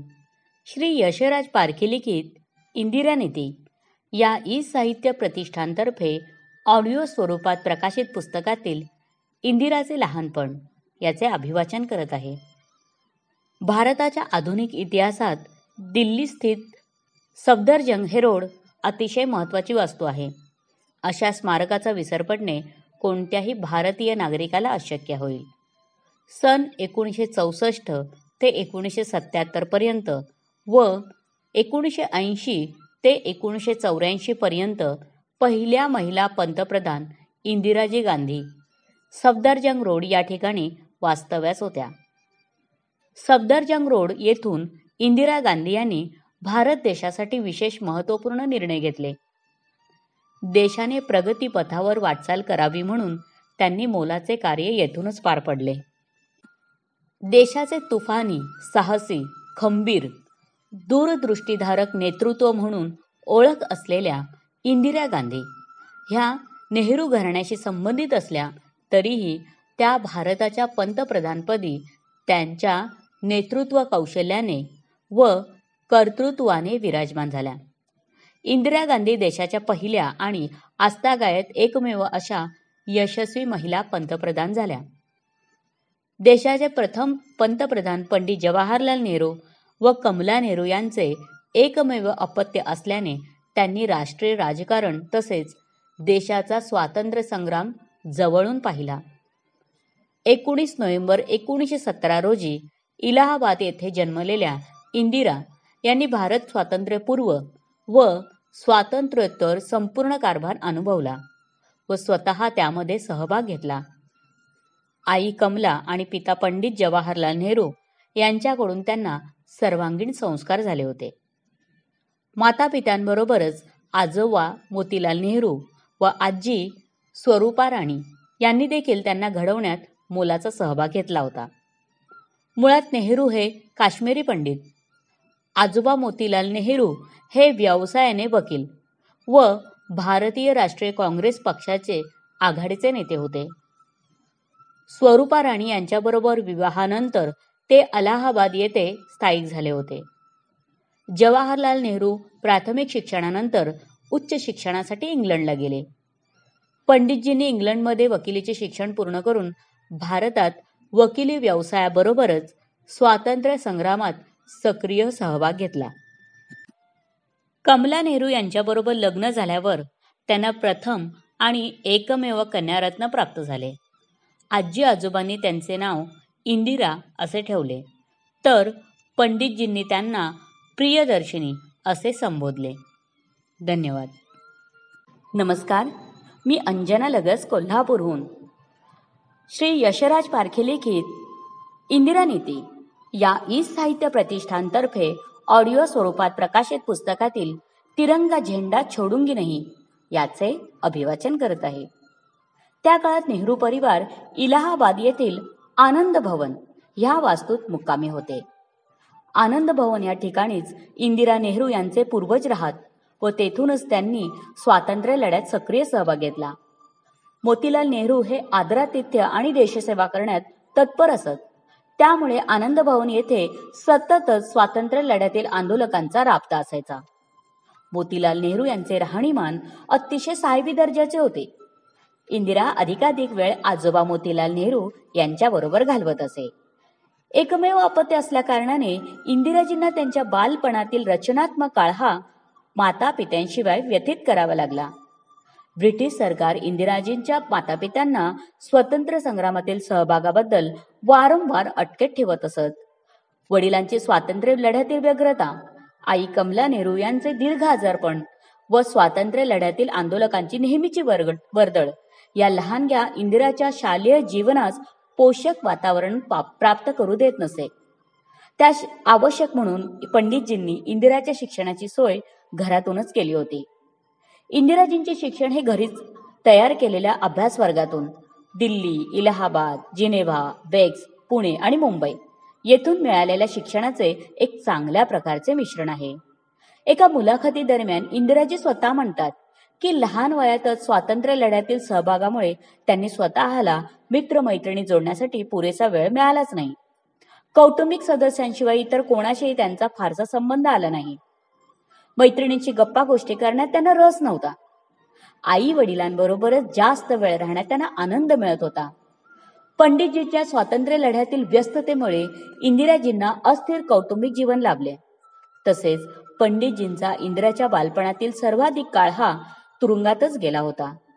लहानपणापासूनच इंदिराजी शालेय जीवनाबरोबरच भारत छोडो आंदोलनात सक्रिय सहभागी होत होत्या. महात्मा गांधींपासून ते अनेक मोठ्या काँग्रेसी नेत्यांची पंडितजींच्या घरी ये जा होत असे. त्यामुळे काँग्रेसी विचारसरणीचा प्रचंड प्रभाव इंदिराजींवर होता. महात्मा गांधीजींनी विदेशी वस्तूंची होळी करण्याचे ठरवले होते. संयुक्त भारतीय नागरिकांनी विदेशीच्या बहिष्काराची भूमिका चोख बजावली.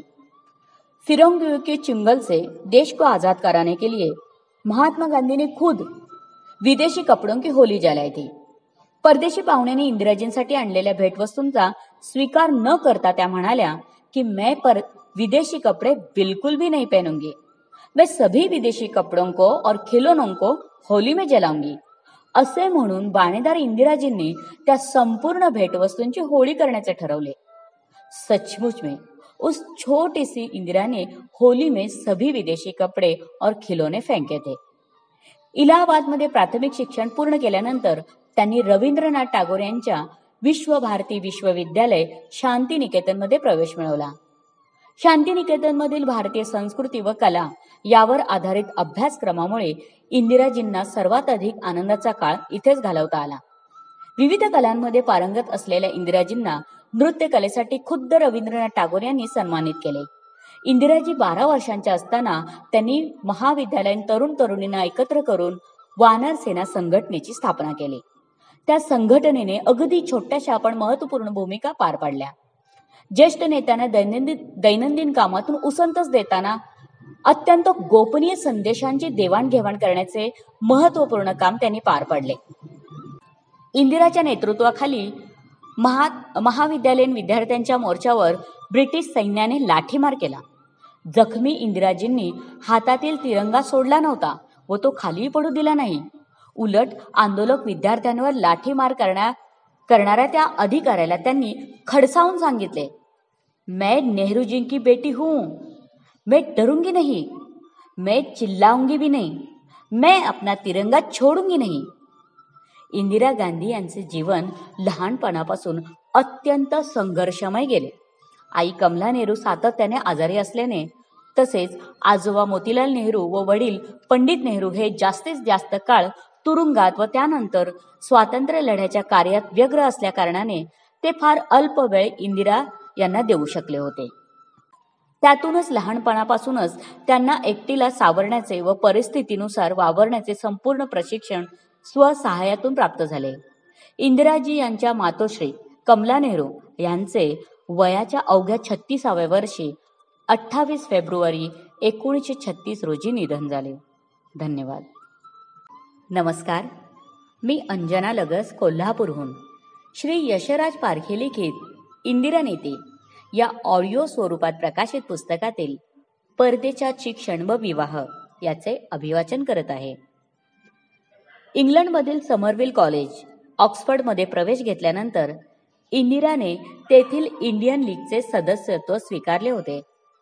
शिक्षण घेत असताना विद्यापीठात त्यांची फिरोज गांधी यांच्याबरोबर सातत्याने भेट होत असे. फिरोज लंडन स्कूल ऑफ इकॉनॉमिक्समध्ये उच्च शिक्षण घेत होते. कमला आणि इंदिरा नेहरू यांच्या भेटीनंतरच फिरोज यांना स्वातंत्र्य लढ्यात प्रत्यक्षपणे सहभाग घेण्याची प्रेरणा मिळाली. फिरोज गांधी यांचे वास्तविक नाव फिरोज जहांगीर गांधे असे होते. त्यांचा जन्म पारशी कुटुंबात 12 सप्टेंबर 1912 रोजी मुंबई येथे झाला. त्यांचे वडील जहांगीर हे मरीन इंजिनियर होते. त्यांच्या आईचे नाव रत्तीबाई असे होते. दुर्दैवाने 1920च्या सुमारास जहांगीर यांचा मृत्यू झाला आणि नाईलाजाने रत्तीबाई आपल्या 4 मुलांसह मूळ ठिकाणी म्हणजेच अलाहाबाद येथे फिरोज यांच्या अविवाहित आत्या डॉक्टर शिरीन यांच्या घरी राहण्यास आल्या. अलाहाबादमध्ये डॉक्टर शिरीन यांची उच्चभ्रू लोकांच्या मध्ये उठबस होत होती. त्यामुळे फिरोज यांना चांगल्या लोकांची साथ लाभली. सुरुवातीला फिरोजने विद्या मंदिर हायस्कूल व नंतर एविंग ख्रिश्चन कॉलेजमध्ये शिक्षण घेतले. त्यावेळी स्वातंत्र्य संग्रामाचे वारे सर्व ठिकाणी वाहत होते. त्यानुसार 1930 मध्ये फिरोज गांधी यांनी युवक काँग्रेसमध्ये प्रवेश केला.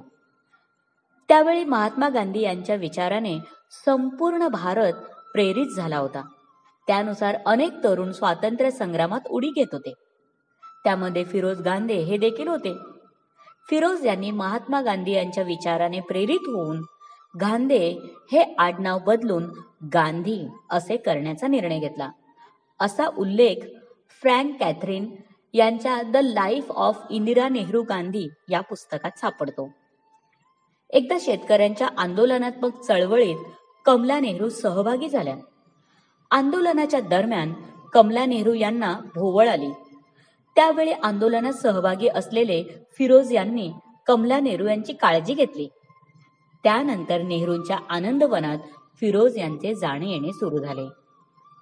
1933च्या सुमारास पंडित नेहरू यांनी शेतकरी आंदोलनात सहभागी झालेल्या शेतकऱ्यांचे ब्रिटिश सरकार कसे हाल करत आहेत याची पाहणी करण्यासाठी फिरोज यांना खेड्यांमध्ये पाठवले. कमला नेहरूंची तब्येत दिवसेंदिवस खालावली. तेव्हा इंदिरा आईकडे बारकाईने लक्ष देत होत्या. त्यावेळी फिरोज हे देखील आनंदवनात येत असत. कठीण काळातील दिलेली साथ ह्यामुळेच इंदिरा आणि फिरोज यांचे संबंध दृढ झाले.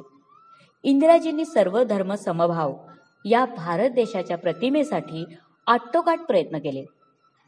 त्यांच्या वैयक्तिक आयुष्यामध्ये याचा प्रत्यय येतो. इंदिराजींनी हिंदू, मुस्लिम, शीख, ईसाई, बौद्ध, पारशी असा जाती व धर्मभेद न बाळगता आंतरजातीय विवाह केला. इंदिराजी 1941 मध्ये शिक्षण पूर्ण झाल्यानंतर भारतात परतल्या.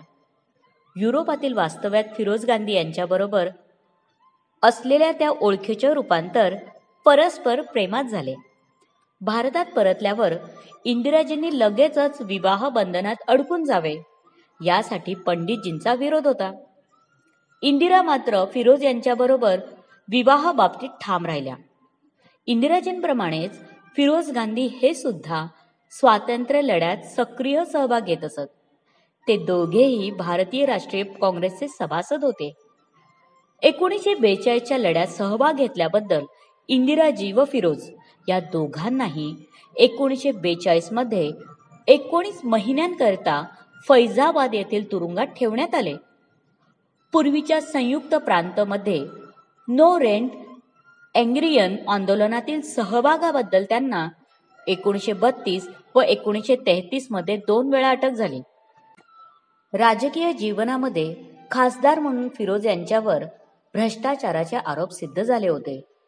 एक बहुमुखी चारित्र्य म्हणून लुडविग व्हॅन बिथोवेन यांच्या संगीताचा आनंद घेताना ते भगवद्गीता सुद्धा तितक्याच सहजतेने ऐकवत असत.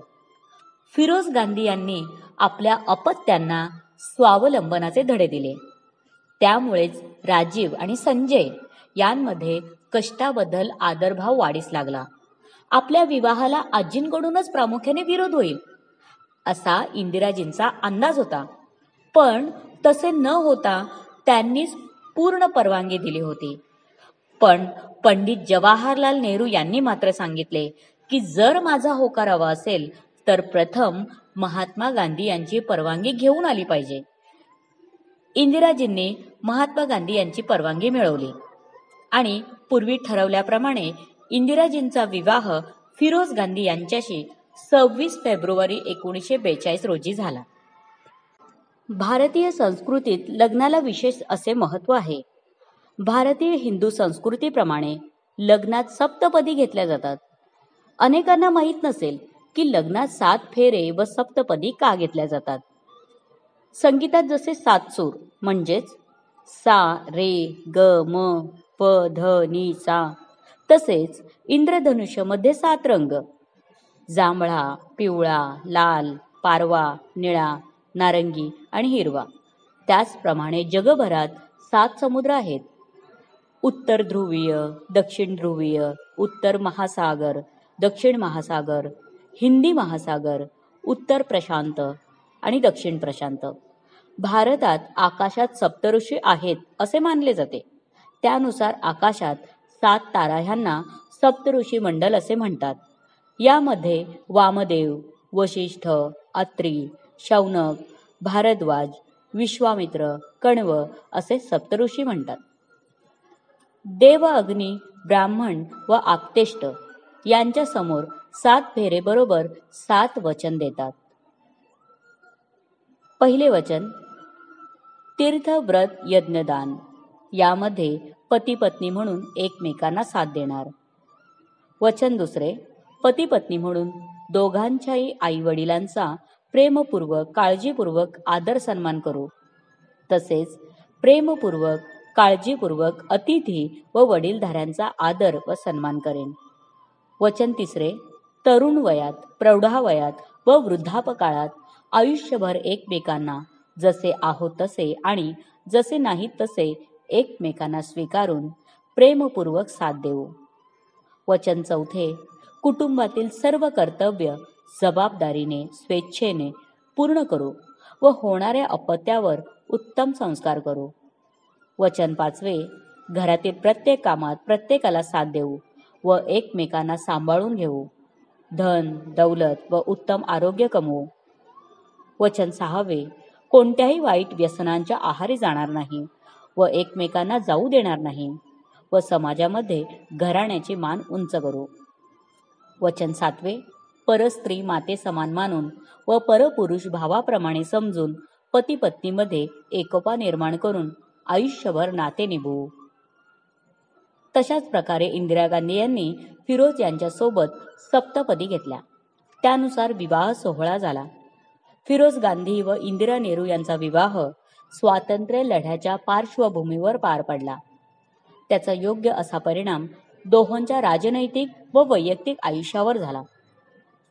फिरोज गांधी व इंदिरा नेहरू यांचा विवाह झाल्यानंतर त्यांच्या ठाम निर्णयावरून इंदिरा यांच्या निर्णय क्षमतेचे व दृढतेचा परिचय या ठिकाणी दिसून येतो.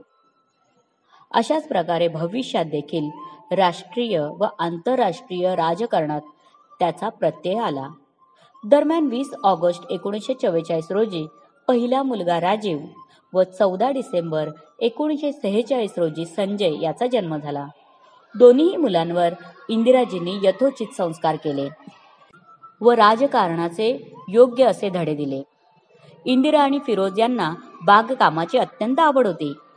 20 नोव्हेंबर 1943 रोजी आनंद भवन येथून लिहिलेल्या एका पत्रात इंदिरा गांधी म्हणतात, मी आताच बगीच्यातून येते आहे. काही महिन्याआधी बागेत फक्त गवत होते, पण आता फिरोज यांनी बगीच्यातलं गवत कापले आहे. फुलं झाडं छान ओळीत लावली आहेत. त्यामुळे बाग अतिशय सुंदर दिसत आहे. धन्यवाद. नमस्कार, मी अंजना लगस कोल्हापूरहून श्री यशराज पारखी लिखित इंदिरा नीती या ई साहित्य प्रतिष्ठानतर्फे ऑडिओ स्वरूपात प्रकाशित पुस्तकातील काँग्रेस अध्यक्ष आणि पती पिता छत्र हरपले याचे अभिवाचन करत आहे. वयाच्या 42व्या वर्षी 1959 साली इंदिराजी काँग्रेसच्या महिला अध्यक्षा म्हणून निवडल्या. भारतीय स्वातंत्र्यानंतर महिला शिक्षणासाठी आग्रही असणाऱ्या सावित्रीबाई व ज्योतिराव फुले यांच्या विचारांना प्रमाण मानणारे नेहरू व गांधी कुटुंब होते याची प्रचिती येते.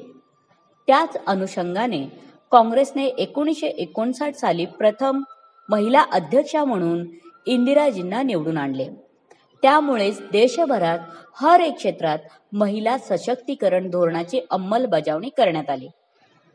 21व्या शतकात भारतीय महिला राष्ट्रीय तसेच आंतरराष्ट्रीय राजकीय, सामाजिक, शैक्षणिक, संरक्षण, विज्ञान, तंत्रज्ञान इत्यादी सर्वच क्षेत्रात आपला ठसा उमटवताना दिसतात. त्याचे संपूर्ण श्रेय हे पंडित नेहरू व इंदिरा गांधी यांनाच जाते. आधुनिक काळातील महिलांना असलेले राजकीय आरक्षणाचे संपूर्ण श्रेय हे काँग्रेसी विचारसरणी व काँग्रेसलाच जाते. आज सर्व क्षेत्रात महिला अग्रगणी आहेत, कारण काँग्रेस पक्षाचे धोरण. 1942च्या चले जाव आंदोलनानंतर जागतिक पातळीवर भारताच्या स्वतंत्र संग्रामाचा लढा अधिक तीव्रतेने उमटला. महात्मा गांधींच्या सत्य व अहिंसा अशा शांतीपूर्ण आयुधांचा योग्य त्या परिणामामुळे संपूर्ण भारत देश खऱ्या अर्थाने एकजुटीने पुढे आला. लहान थोर असे सर्वच जण या स्वातंत्र्य लढ्यात हिरिरीने सहभागी झाले. तसेच आंतरराष्ट्रीय स्तरावर देखील प्रसार माध्यमांतून त्याचे ठसे उमटले. परिणामी काँग्रेसच्या दबावामुळेच सुमारे 150 वर्ष राज्य करणाऱ्या कंपनी सरकारला भारत देशाला मुक्त करावे लागले.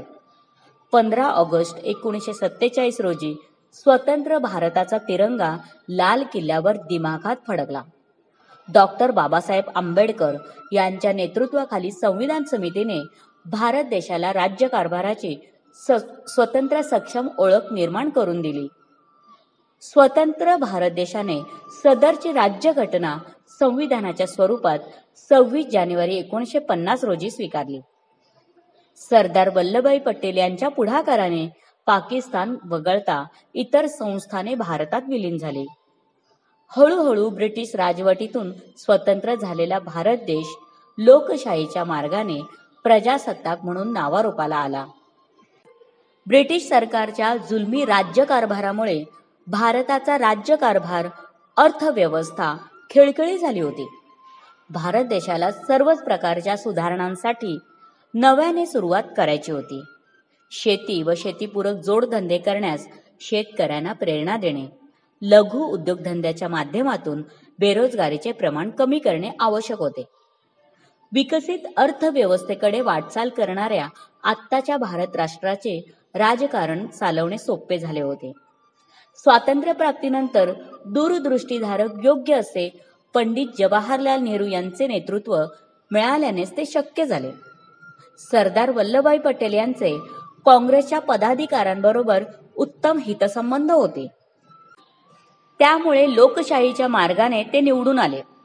त्यानुसार सरदार वल्लभभाई पटेल पंतप्रधान होते. परंतु त्यावेळची गृहमंत्री पदाची जबाबदारी सांभाळण्याकरिता सरदार वल्लभभाई पटेल यांच्यासारखा कणखर व्यक्तीच हे करू शकत होता. आजचा बलाढ्य भारत हा वल्लभभाई पटेल यांच्या सरदारकीमुळेच उदयास आला. जातींवर आधारित 2 स्वतंत्र देशांच्या विभाजनाची घोषणा झाल्यावर देशात दंगली उसळल्या. अराजकता वाढीस लागली.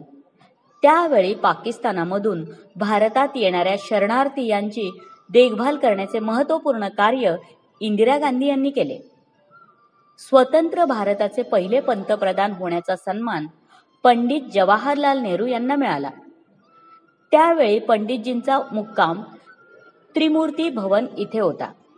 आगंतुक मंडळींचे स्वागत करण्याची जबाबदारी ही त्यावेळी घरातील जबाबदार व्यक्ती म्हणून इंदिराजींकडे होती.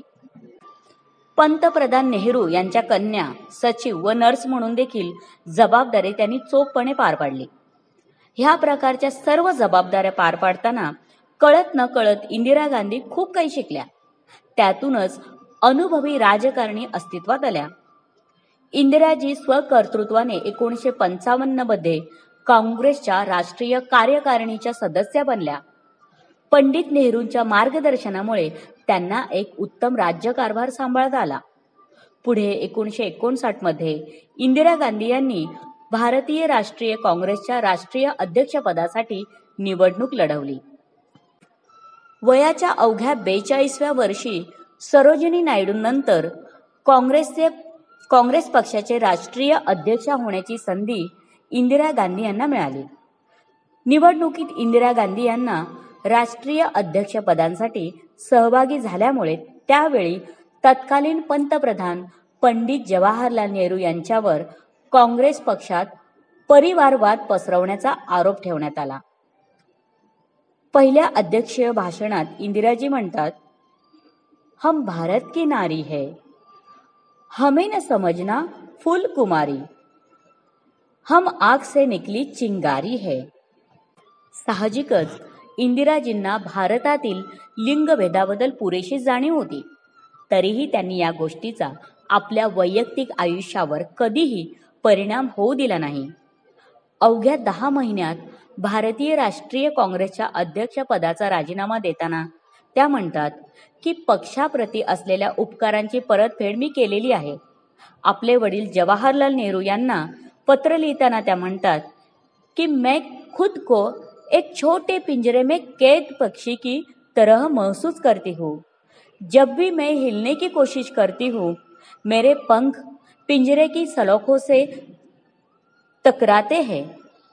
अब समय आ गया है की मैं अपना जीवन जिऊं. त्यानंतर 1947 मध्ये नवी दिल्ली व 1984 मध्ये कलकत्ता येथे त्या नव्याने भारतीय राष्ट्रीय काँग्रेसच्या अध्यक्षा बनल्या. 26 फेब्रुवारी 1942 पासून ते जवळपास 18 वर्षे इंदिरा गांधी व फिरोज गांधी यांचा संसार चालला. पण त्याला काळाची नजर लागली. आयुष्यभर साथ देण्याचे वचन दिलेल्या साथीदाराने म्हणजेच इंदिराजींचे पती फिरोज गांधी यांचे हृदयविकाराच्या झटक्याने 8 सप्टेंबर 1960 रोजी निधन झाले. वयाच्या 43व्या वर्षी पती निधनानंतर त्या पुन्हा एकट्या पडल्या. इंदिरा गांधी यांचा आदर्श दिशादर्शक व्यक्ती म्हणजे त्यांचे वडील पंडित जवाहरलाल नेहरू. पिता म्हणून पंडित जवाहरलाल नेहरू यांचे स्वातंत्र्य संग्रामाच्या वेळी देशाकडे अधिक लक्ष होते. परंतु वेळात वेळ काढून पंडितजी इंदिरा गांधी यांना क्वालिटी वेळ देत असत. शिवाय अनेकदा विविध कार्यक्रमामध्ये घेऊन जात असत. त्यामुळे इंदिरा गांधी यांच्यासाठी पंडित नेहरू यांचा सहवास महत्त्वपूर्ण होता. पती निधनानंतर इंदिरा एकट्या पडल्या होत्या. अवघ्या 4 वर्षानंतर जन्मदाता पिता सुद्धा पंडित जवाहरलाल नेहरू यांनी 28 मे 1964 रोजी जगाचा निरोप घेतला. एवढी मोठी जबाबदारी मिळाली, पण पाठीवर शाब्बासकीची थाप देणारे आणि फक्त लढ म्हणणारे हक्काचे छत्र मात्र लवकरच हरपले. ह्या सर्व कौटुंबिक आपत्तीतून एका महिलेला उभे राहणे एवढे सोपे नव्हते. पण अशा परिस्थितीतही इंदिरा गांधी डगमगल्या नाही, दुःख कवटाळत बसल्या नाही. पुन्हा नव्या जोमाने तत्कालीन पुरुषप्रधान राजकारणात इंदिरा गांधी खंबीरपणे उभ्या राहिल्या. आपल्या कर्तृत्व शैलीने व ठाम निर्णय क्षमतेने राजकारणात त्यांनी आपला ठसा उमटवला. धन्यवाद. नमस्कार, मी अंजना लगस, कोल्हापूरहून. श्री यशराज पारखे लिखित इंदिरा नेती या ईस्ट साहित्य प्रतिष्ठानतर्फे ऑडिओ स्वरूपात प्रकाशित पुस्तकातील पंतप्रधान शास्त्री व इंदिरा मंत्री याचे अभिवाचन करत आहे. देशाचे पहिले पंतप्रधान पंडित जवाहरलाल नेहरू यांच्यानंतर लाल बहादूर शास्त्री यांनी पंतप्रधान पदाची जबाबदारी स्वीकारली होती. लाल बहादूर शास्त्री भारतीय स्वातंत्र्य लढ्यातील लढवय्ये व भारतीय प्रजासत्ताक राष्ट्राचे दुसरे पंतप्रधान होते. 9 जून 1964 रोजी पंतप्रधान पदाची सूत्रे स्वीकारल्यानंतर लगेचच 1965 साली दुसरे भारत पाकिस्तान युद्ध घडले. पंतप्रधान पदाची जबाबदारी स्वीकारल्यानंतर त्यांना लगेचच देशावरील पाकिस्तानी आक्रमणाला सामोरे जावे लागले. त्याला यशस्वी प्रत्युत्तर देत असताना पंतप्रधान लाल बहादूर शास्त्री म्हणाले, तलवार की नोक पर या एटम बॉम्ब के डर से कोई हमारे देश को झुकाना चाहे, दबाना चाहे, यह देश हमारा दबने वाला नहीं है. हम हत्यारों का जवाब हत्यारों से देंगे. और वैसे ही हुआ. पाकिस्तान की ओर से भारत पर कश्मीर, पंजाब और गुजरात की ओर से हमले हुए, लेकिन भारतीय सेना ने उसका जमकर मुकाबला किया और पाकिस्तान का बहुत सारा हिस्सा अपने कब्जे में कर लिया. लेकिन बाद में भारत ने अपनी सेना वापस बुला ली थी. 1965चे भारत पाक युद्ध होत असताना इंदिरा गांधी या श्रीनगरमध्ये होत्या. मूळच्या श्रीनगरमधील नेहरू कुटुंबाला त्याविषयी नेहमीच विशेष प्रेम राहिले आहे. भारतीय सैन्यांकडून इंदिरा गांधी यांना संदेश आला की पाकिस्तानी सैन्य हे फार जवळ पोहोचले आहे, तरी आपण तत्काळ जम्मू किंवा दिल्लीला रवाना व्हावे. परंतु इंदिरा गांधी यांनी त्यास धाडसाने नकार दिला व मला भारतीय सैनिकांवर पूर्ण विश्वास आहे असे म्हणून भारतीय सैन्यांचे मनोबल वाढवले. इंदिरा गांधी यांची प्रेरणादायी व धाडशी अशी प्रतिमा त्यामुळेच निर्माण झाली. पंतप्रधान लाल बहादूर शास्त्री यांच्या मंत्रिमंडळात इंदिरा गांधी यांनी माहिती व नभोवाणी मंत्रीपद स्वीकारले व सांभाळले. आपल्या अल्पकाळातील या मंत्रालयाच्या कामात देखील जाणीवपूर्वक व वैशिष्ट्यपूर्ण अशा सुधारणा केल्या. दूरदर्शन व रेडिओ या माध्यमांच्या शिक्षणासाठी त्यांनी वापर केला. इंदिराजींनी दूरदर्शन आणि रेडिओच्या प्रसारणाचे तास वाढवले. तसेच रेडिओवरील मुलाखतींना त्यांनी प्रोत्साहन दिले. श्रीनगर हल्ल्याच्या वेळी दाखवलेल्या धाडस व सैनिकांचे मनोबल वाढवणाऱ्या कृतीबद्दल इंदिरा गांधींकडे पंतप्रधान लाल बहादूर शास्त्री यांनी विशिष्ट जबाबदारी सोपवली. तत्कालीन मद्रास राज्यात हिंदीला राष्ट्रीय भाषा घोषित करण्याविरोधात दंगे उसळले होते. तेव्हा इंदिराजींनी मद्रास राज्याला भेट देताना सरकारी अधिकारी, सामाजिक नेते यांची भेट घेऊन राग शांत करण्याचा यशस्वी प्रयत्न केला. 1965चे भारत पाक युद्धाच्या दरम्यान परकीय आक्रमण परतून लावण्यात भारताला यश आले. 1966च्या जानेवारी महिन्यात तत्कालीन सोव्हिएत संघाचे तशकंद येथे पाकिस्तानचे अयूब खान आणि लाल बहादूर शास्त्री यांच्यात शांती समझोता झाला. त्यावेळी पंतप्रधान लाल बहादूर शास्त्री यांनी पुढील प्रमाणे भाषण केले. Lal Bahadur Shastri has done wonderful speech in तक्षण on 10 January 1966. It is great pleasure to me that I express on my behalf and from all delegation our gratitude for the great hospitality and care that we feel. The very warm reception of Takshan people made us feel very moving. We immediately has accepted your invitation to take part in the Takshan meeting. We were guided by the noble aim of establishing the peace. No doubt, the peace is virtually necessary for India and also for Pakistan, and moreover for the whole humanity in general. We shall be able to open new chapter in the history of the India-Pak. पण त्यानंतर अवघ्या काही तासातच पंतप्रधान लाल बहादूर शास्त्री यांचे हृदयविकाराच्या झटक्याने 11 जानेवारी 1966 रोजी निधन झाले. धन्यवाद. नमस्कार रसिक हो, मी अंजना लगस कोल्हापूरहून. श्री यशराज पारखी लिखित इंदिरा नीती या ई साहित्य प्रतिष्ठानतर्फे ऑडिओ स्वरूपात प्रकाशित पुस्तकातील पुन्हा पंतप्रधान याचे अभिवाचन करत आहे. काँग्रेस अंतर्गत कुरघोडीच्या राजकारणाला कंटाळून इंदिरा गांधी यांनी 1971 मध्ये लोकसभा विलीन करून मध्यावधी निवडणुकांची घोषणा केली. इंदिरा गांधीजींनी गरिबी हटावचा नारा दिल्यामुळे 518 पैकी तब्बल 352 जागा इंदिरा गांधी यांच्या नेतृत्वाखाली काँग्रेसला प्राप्त झाल्या. संपूर्ण बहुमत मिळाल्याने स्वतंत्रपणे लोकशाहीच्या मार्गाने निर्णय घेण्याचे स्वातंत्र्य मिळाले. अर्थव्यवस्थेच्या मजबूतीकरणासाठी कृषी प्रधान भारत देशाला व शेतकऱ्याच्या हातांना बळ देणे आवश्यक आहे हे इंदिराजींनी जाणले होते आणि म्हणूनच हरित क्रांती योजना राबवण्यात आली. अल्पभूधारक शेतकरी व अंतिम शेतमजुरांच्या कल्याणासाठी कसेल त्याची जमीन असा नवा कायदा अस्तित्वात आणला व त्याची प्रभावी अंमलबजावणी करण्यात आली. सदर कायद्याअभावी भांडवलदार व सावकार या मंडळींनी शेतकरी व कुणबी म्हणजेच कष्टकरी शेतमजुरांना मजूर म्हणूनच ठेवले असते. आधुनिक काळात सुद्धा भारतीय शेतकऱ्यांना हाताचा पंजा अधिक आश्वासक वाटतो. हरित क्रांतीमुळेच पंजाब, महाराष्ट्र व इतर संपूर्ण राज्ये सुजलाम सुफलाम म्हणून अस्तित्वात आली. सद्यस्थितीत आपल्या महाराष्ट्र राज्यातील सधन शेतकरी व शेतमजूर हे इंदिरा गांधी यांच्या धोरणांचे फलित म्हणावे लागेल.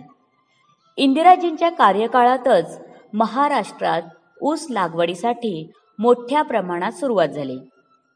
सहकार चळवळीचे निव्वळ यश हे महाराष्ट्रातील सर्वात अधिक साखर कारखाने असेच म्हणावे लागेल. अर्थात त्यामुळेच लाक्षणिक अर्थाने आपल्या पश्चिम महाराष्ट्रातील शेतकरी सर्वाधिक सधन झाला असेही दिसते. तरीही आधुनिक जगतात शेती तंत्रज्ञानाचा प्रभावी वापर करून शेती धोरणात आवश्यक बदल करणे गरजेचे वाटते. भारतात इंदिरा गांधी यांच्या कार्यकाळात जनगणनेनुसार असे लक्षात आले की सुमारे 50 ते 60% अधिक जनता गरीब रेषेखाली जीवन जगत होते. त्यावेळी विकसनशील राष्ट्राला विकसित राष्ट्राकडे वाटचालीसाठी इंदिरा गांधी यांनी गरिबी हटावचा नारा देऊन पहिले पाऊल उचलले. अर्थातच गरिबी 1-2 वर्षात हटत नसते, पण सन 2011च्या जनगणनेनुसार दारिद्र्य रेषेखालील जनतेची टक्केवारी निम्म्याहून 27% झाली होती. गरिबी हटाव सारख्या योजना राबवून त्यांनी देशाच्या विकासाच्या राजकारणाला दिशा दिली व त्यानुसार विकसनशील भारत विकसित होण्याच्या मार्गाने वाटचाल करीत आहे.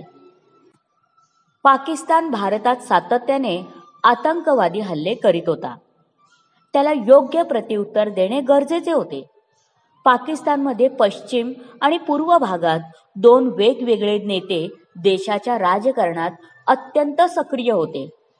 पाकिस्तानमध्ये पश्चिम भागातीलच नुरुल अमीन, झुल्फिकार अली भुट्टो व इतर नेते हे मुजीबुर रहमान म्हणजेच शेख मुजीब यांच्या नेतृत्वाखाली पूर्व पाकिस्तानला सतत नगण्य वागणूक दिली जात होती. त्यावेळी पूर्व पाकिस्तानमधील शेख मुजीब यांच्या नेतृत्वाखाली निवडणुकीत सर्वात अधिक बहुमत मिळाले. त्या बहुमतानुसार पूर्व पाकिस्तानमधील नेताच तत्कालीन संयुक्त पाकिस्तानचा पंतप्रधान होणे अपेक्षित होते. परंतु पूर्व पाकिस्तानला पंतप्रधान पदापासून लांब ठेवण्यात आले. त्याच वेळी पूर्व पाकिस्तानमधील नेत्यांनी ठराव पास करून वेगळ्या राष्ट्राची मागणी केली. अंतिमतः पश्चिम पाकिस्तानी सैन्याच्या माध्यमातून पूर्व पाकिस्तान काबीज करण्याचे ठरवले. 3 डिसेंबर 1971 मध्ये पाकिस्तानने अनेक भारतीय हवाई तळांवर हल्ले चढवण्यास सुरुवात करतानाच युद्धाची त्यांनी घोषणा केली.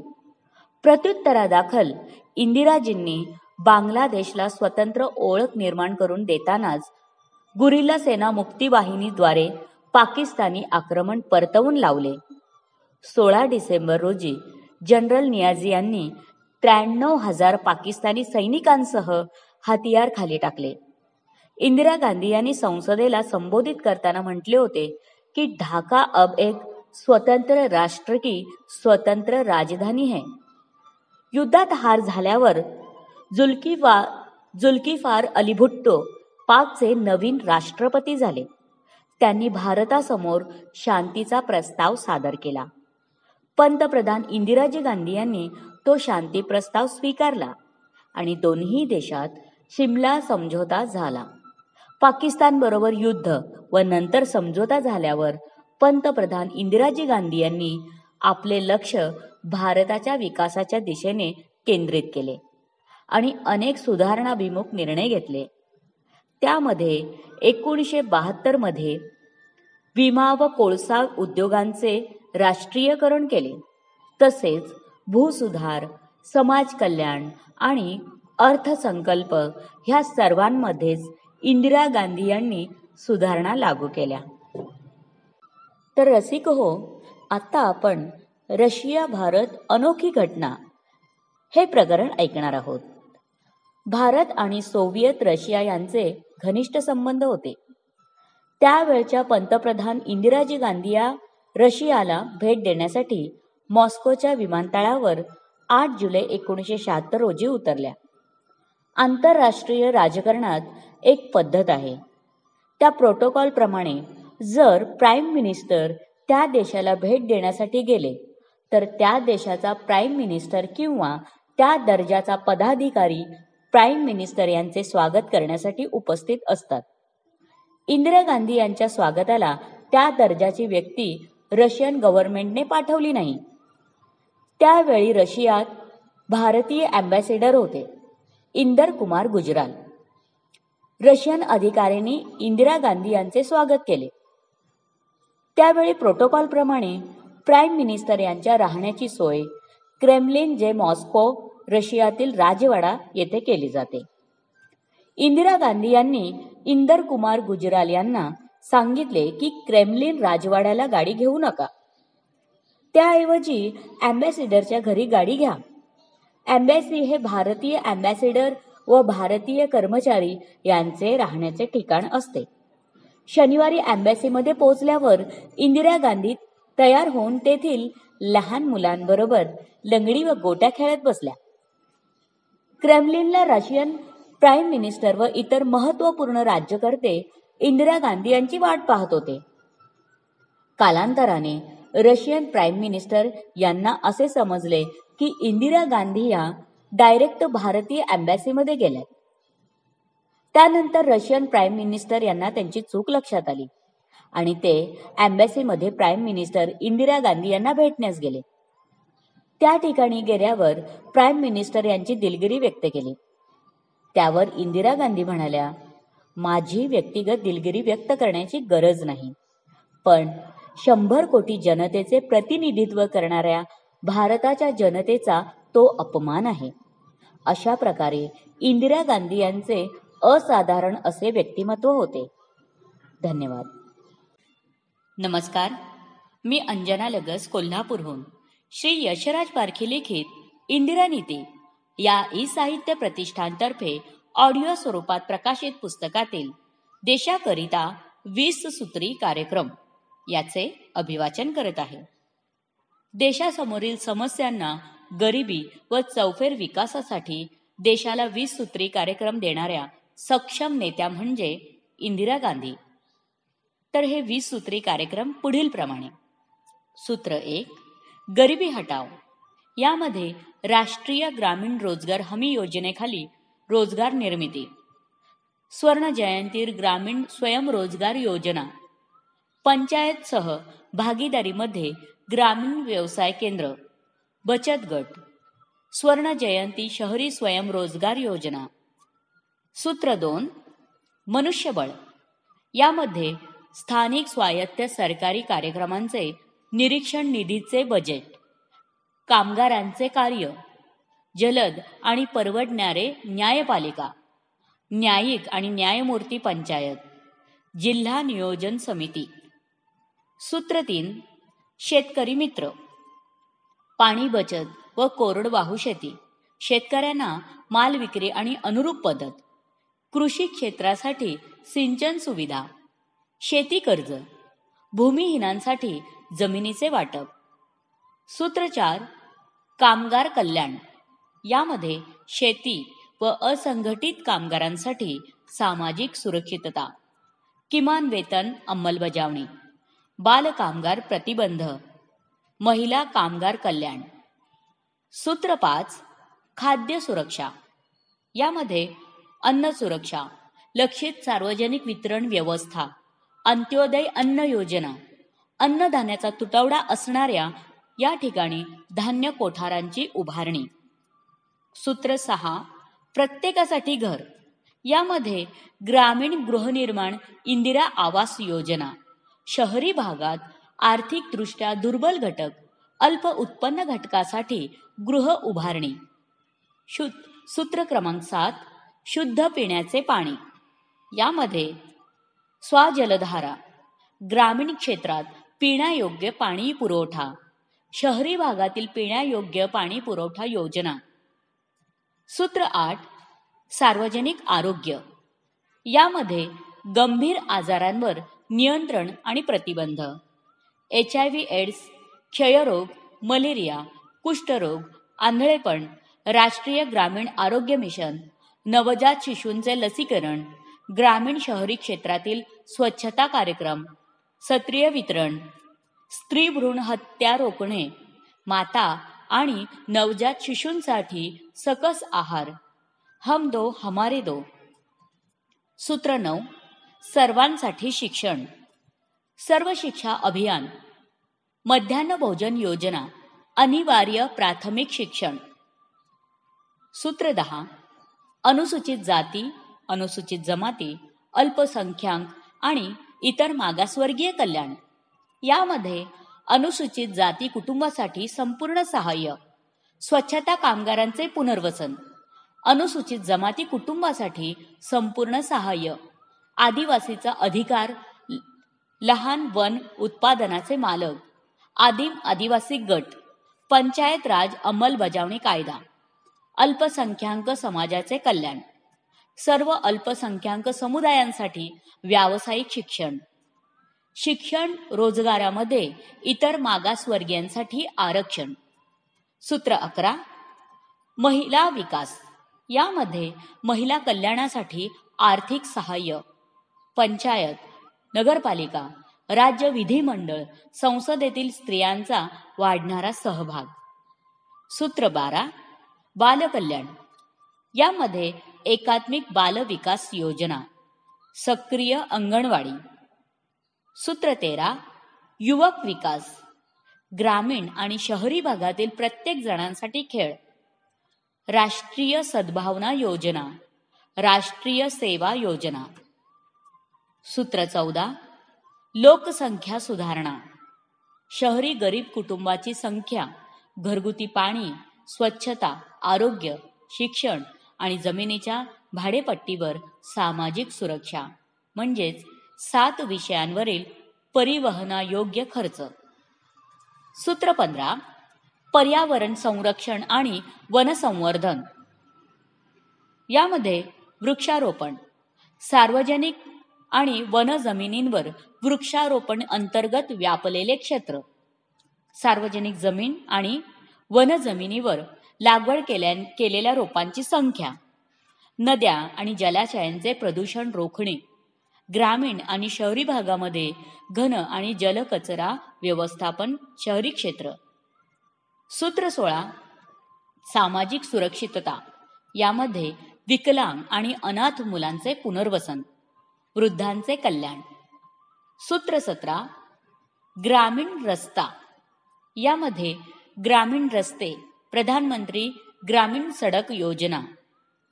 सूत्र 18 ग्रामीण ऊर्जा, या अंतर्गत जैव इंधन उत्पादन, राजीव गांधी ग्रामीण विद्युतीकरण योजना, नूतनीकरणक्षम ऊर्जा, शेतीपंपाला वीज पुरवठा, घरगुती वीज पुरवठा, केरोसिन आणि LPG पुरवठा.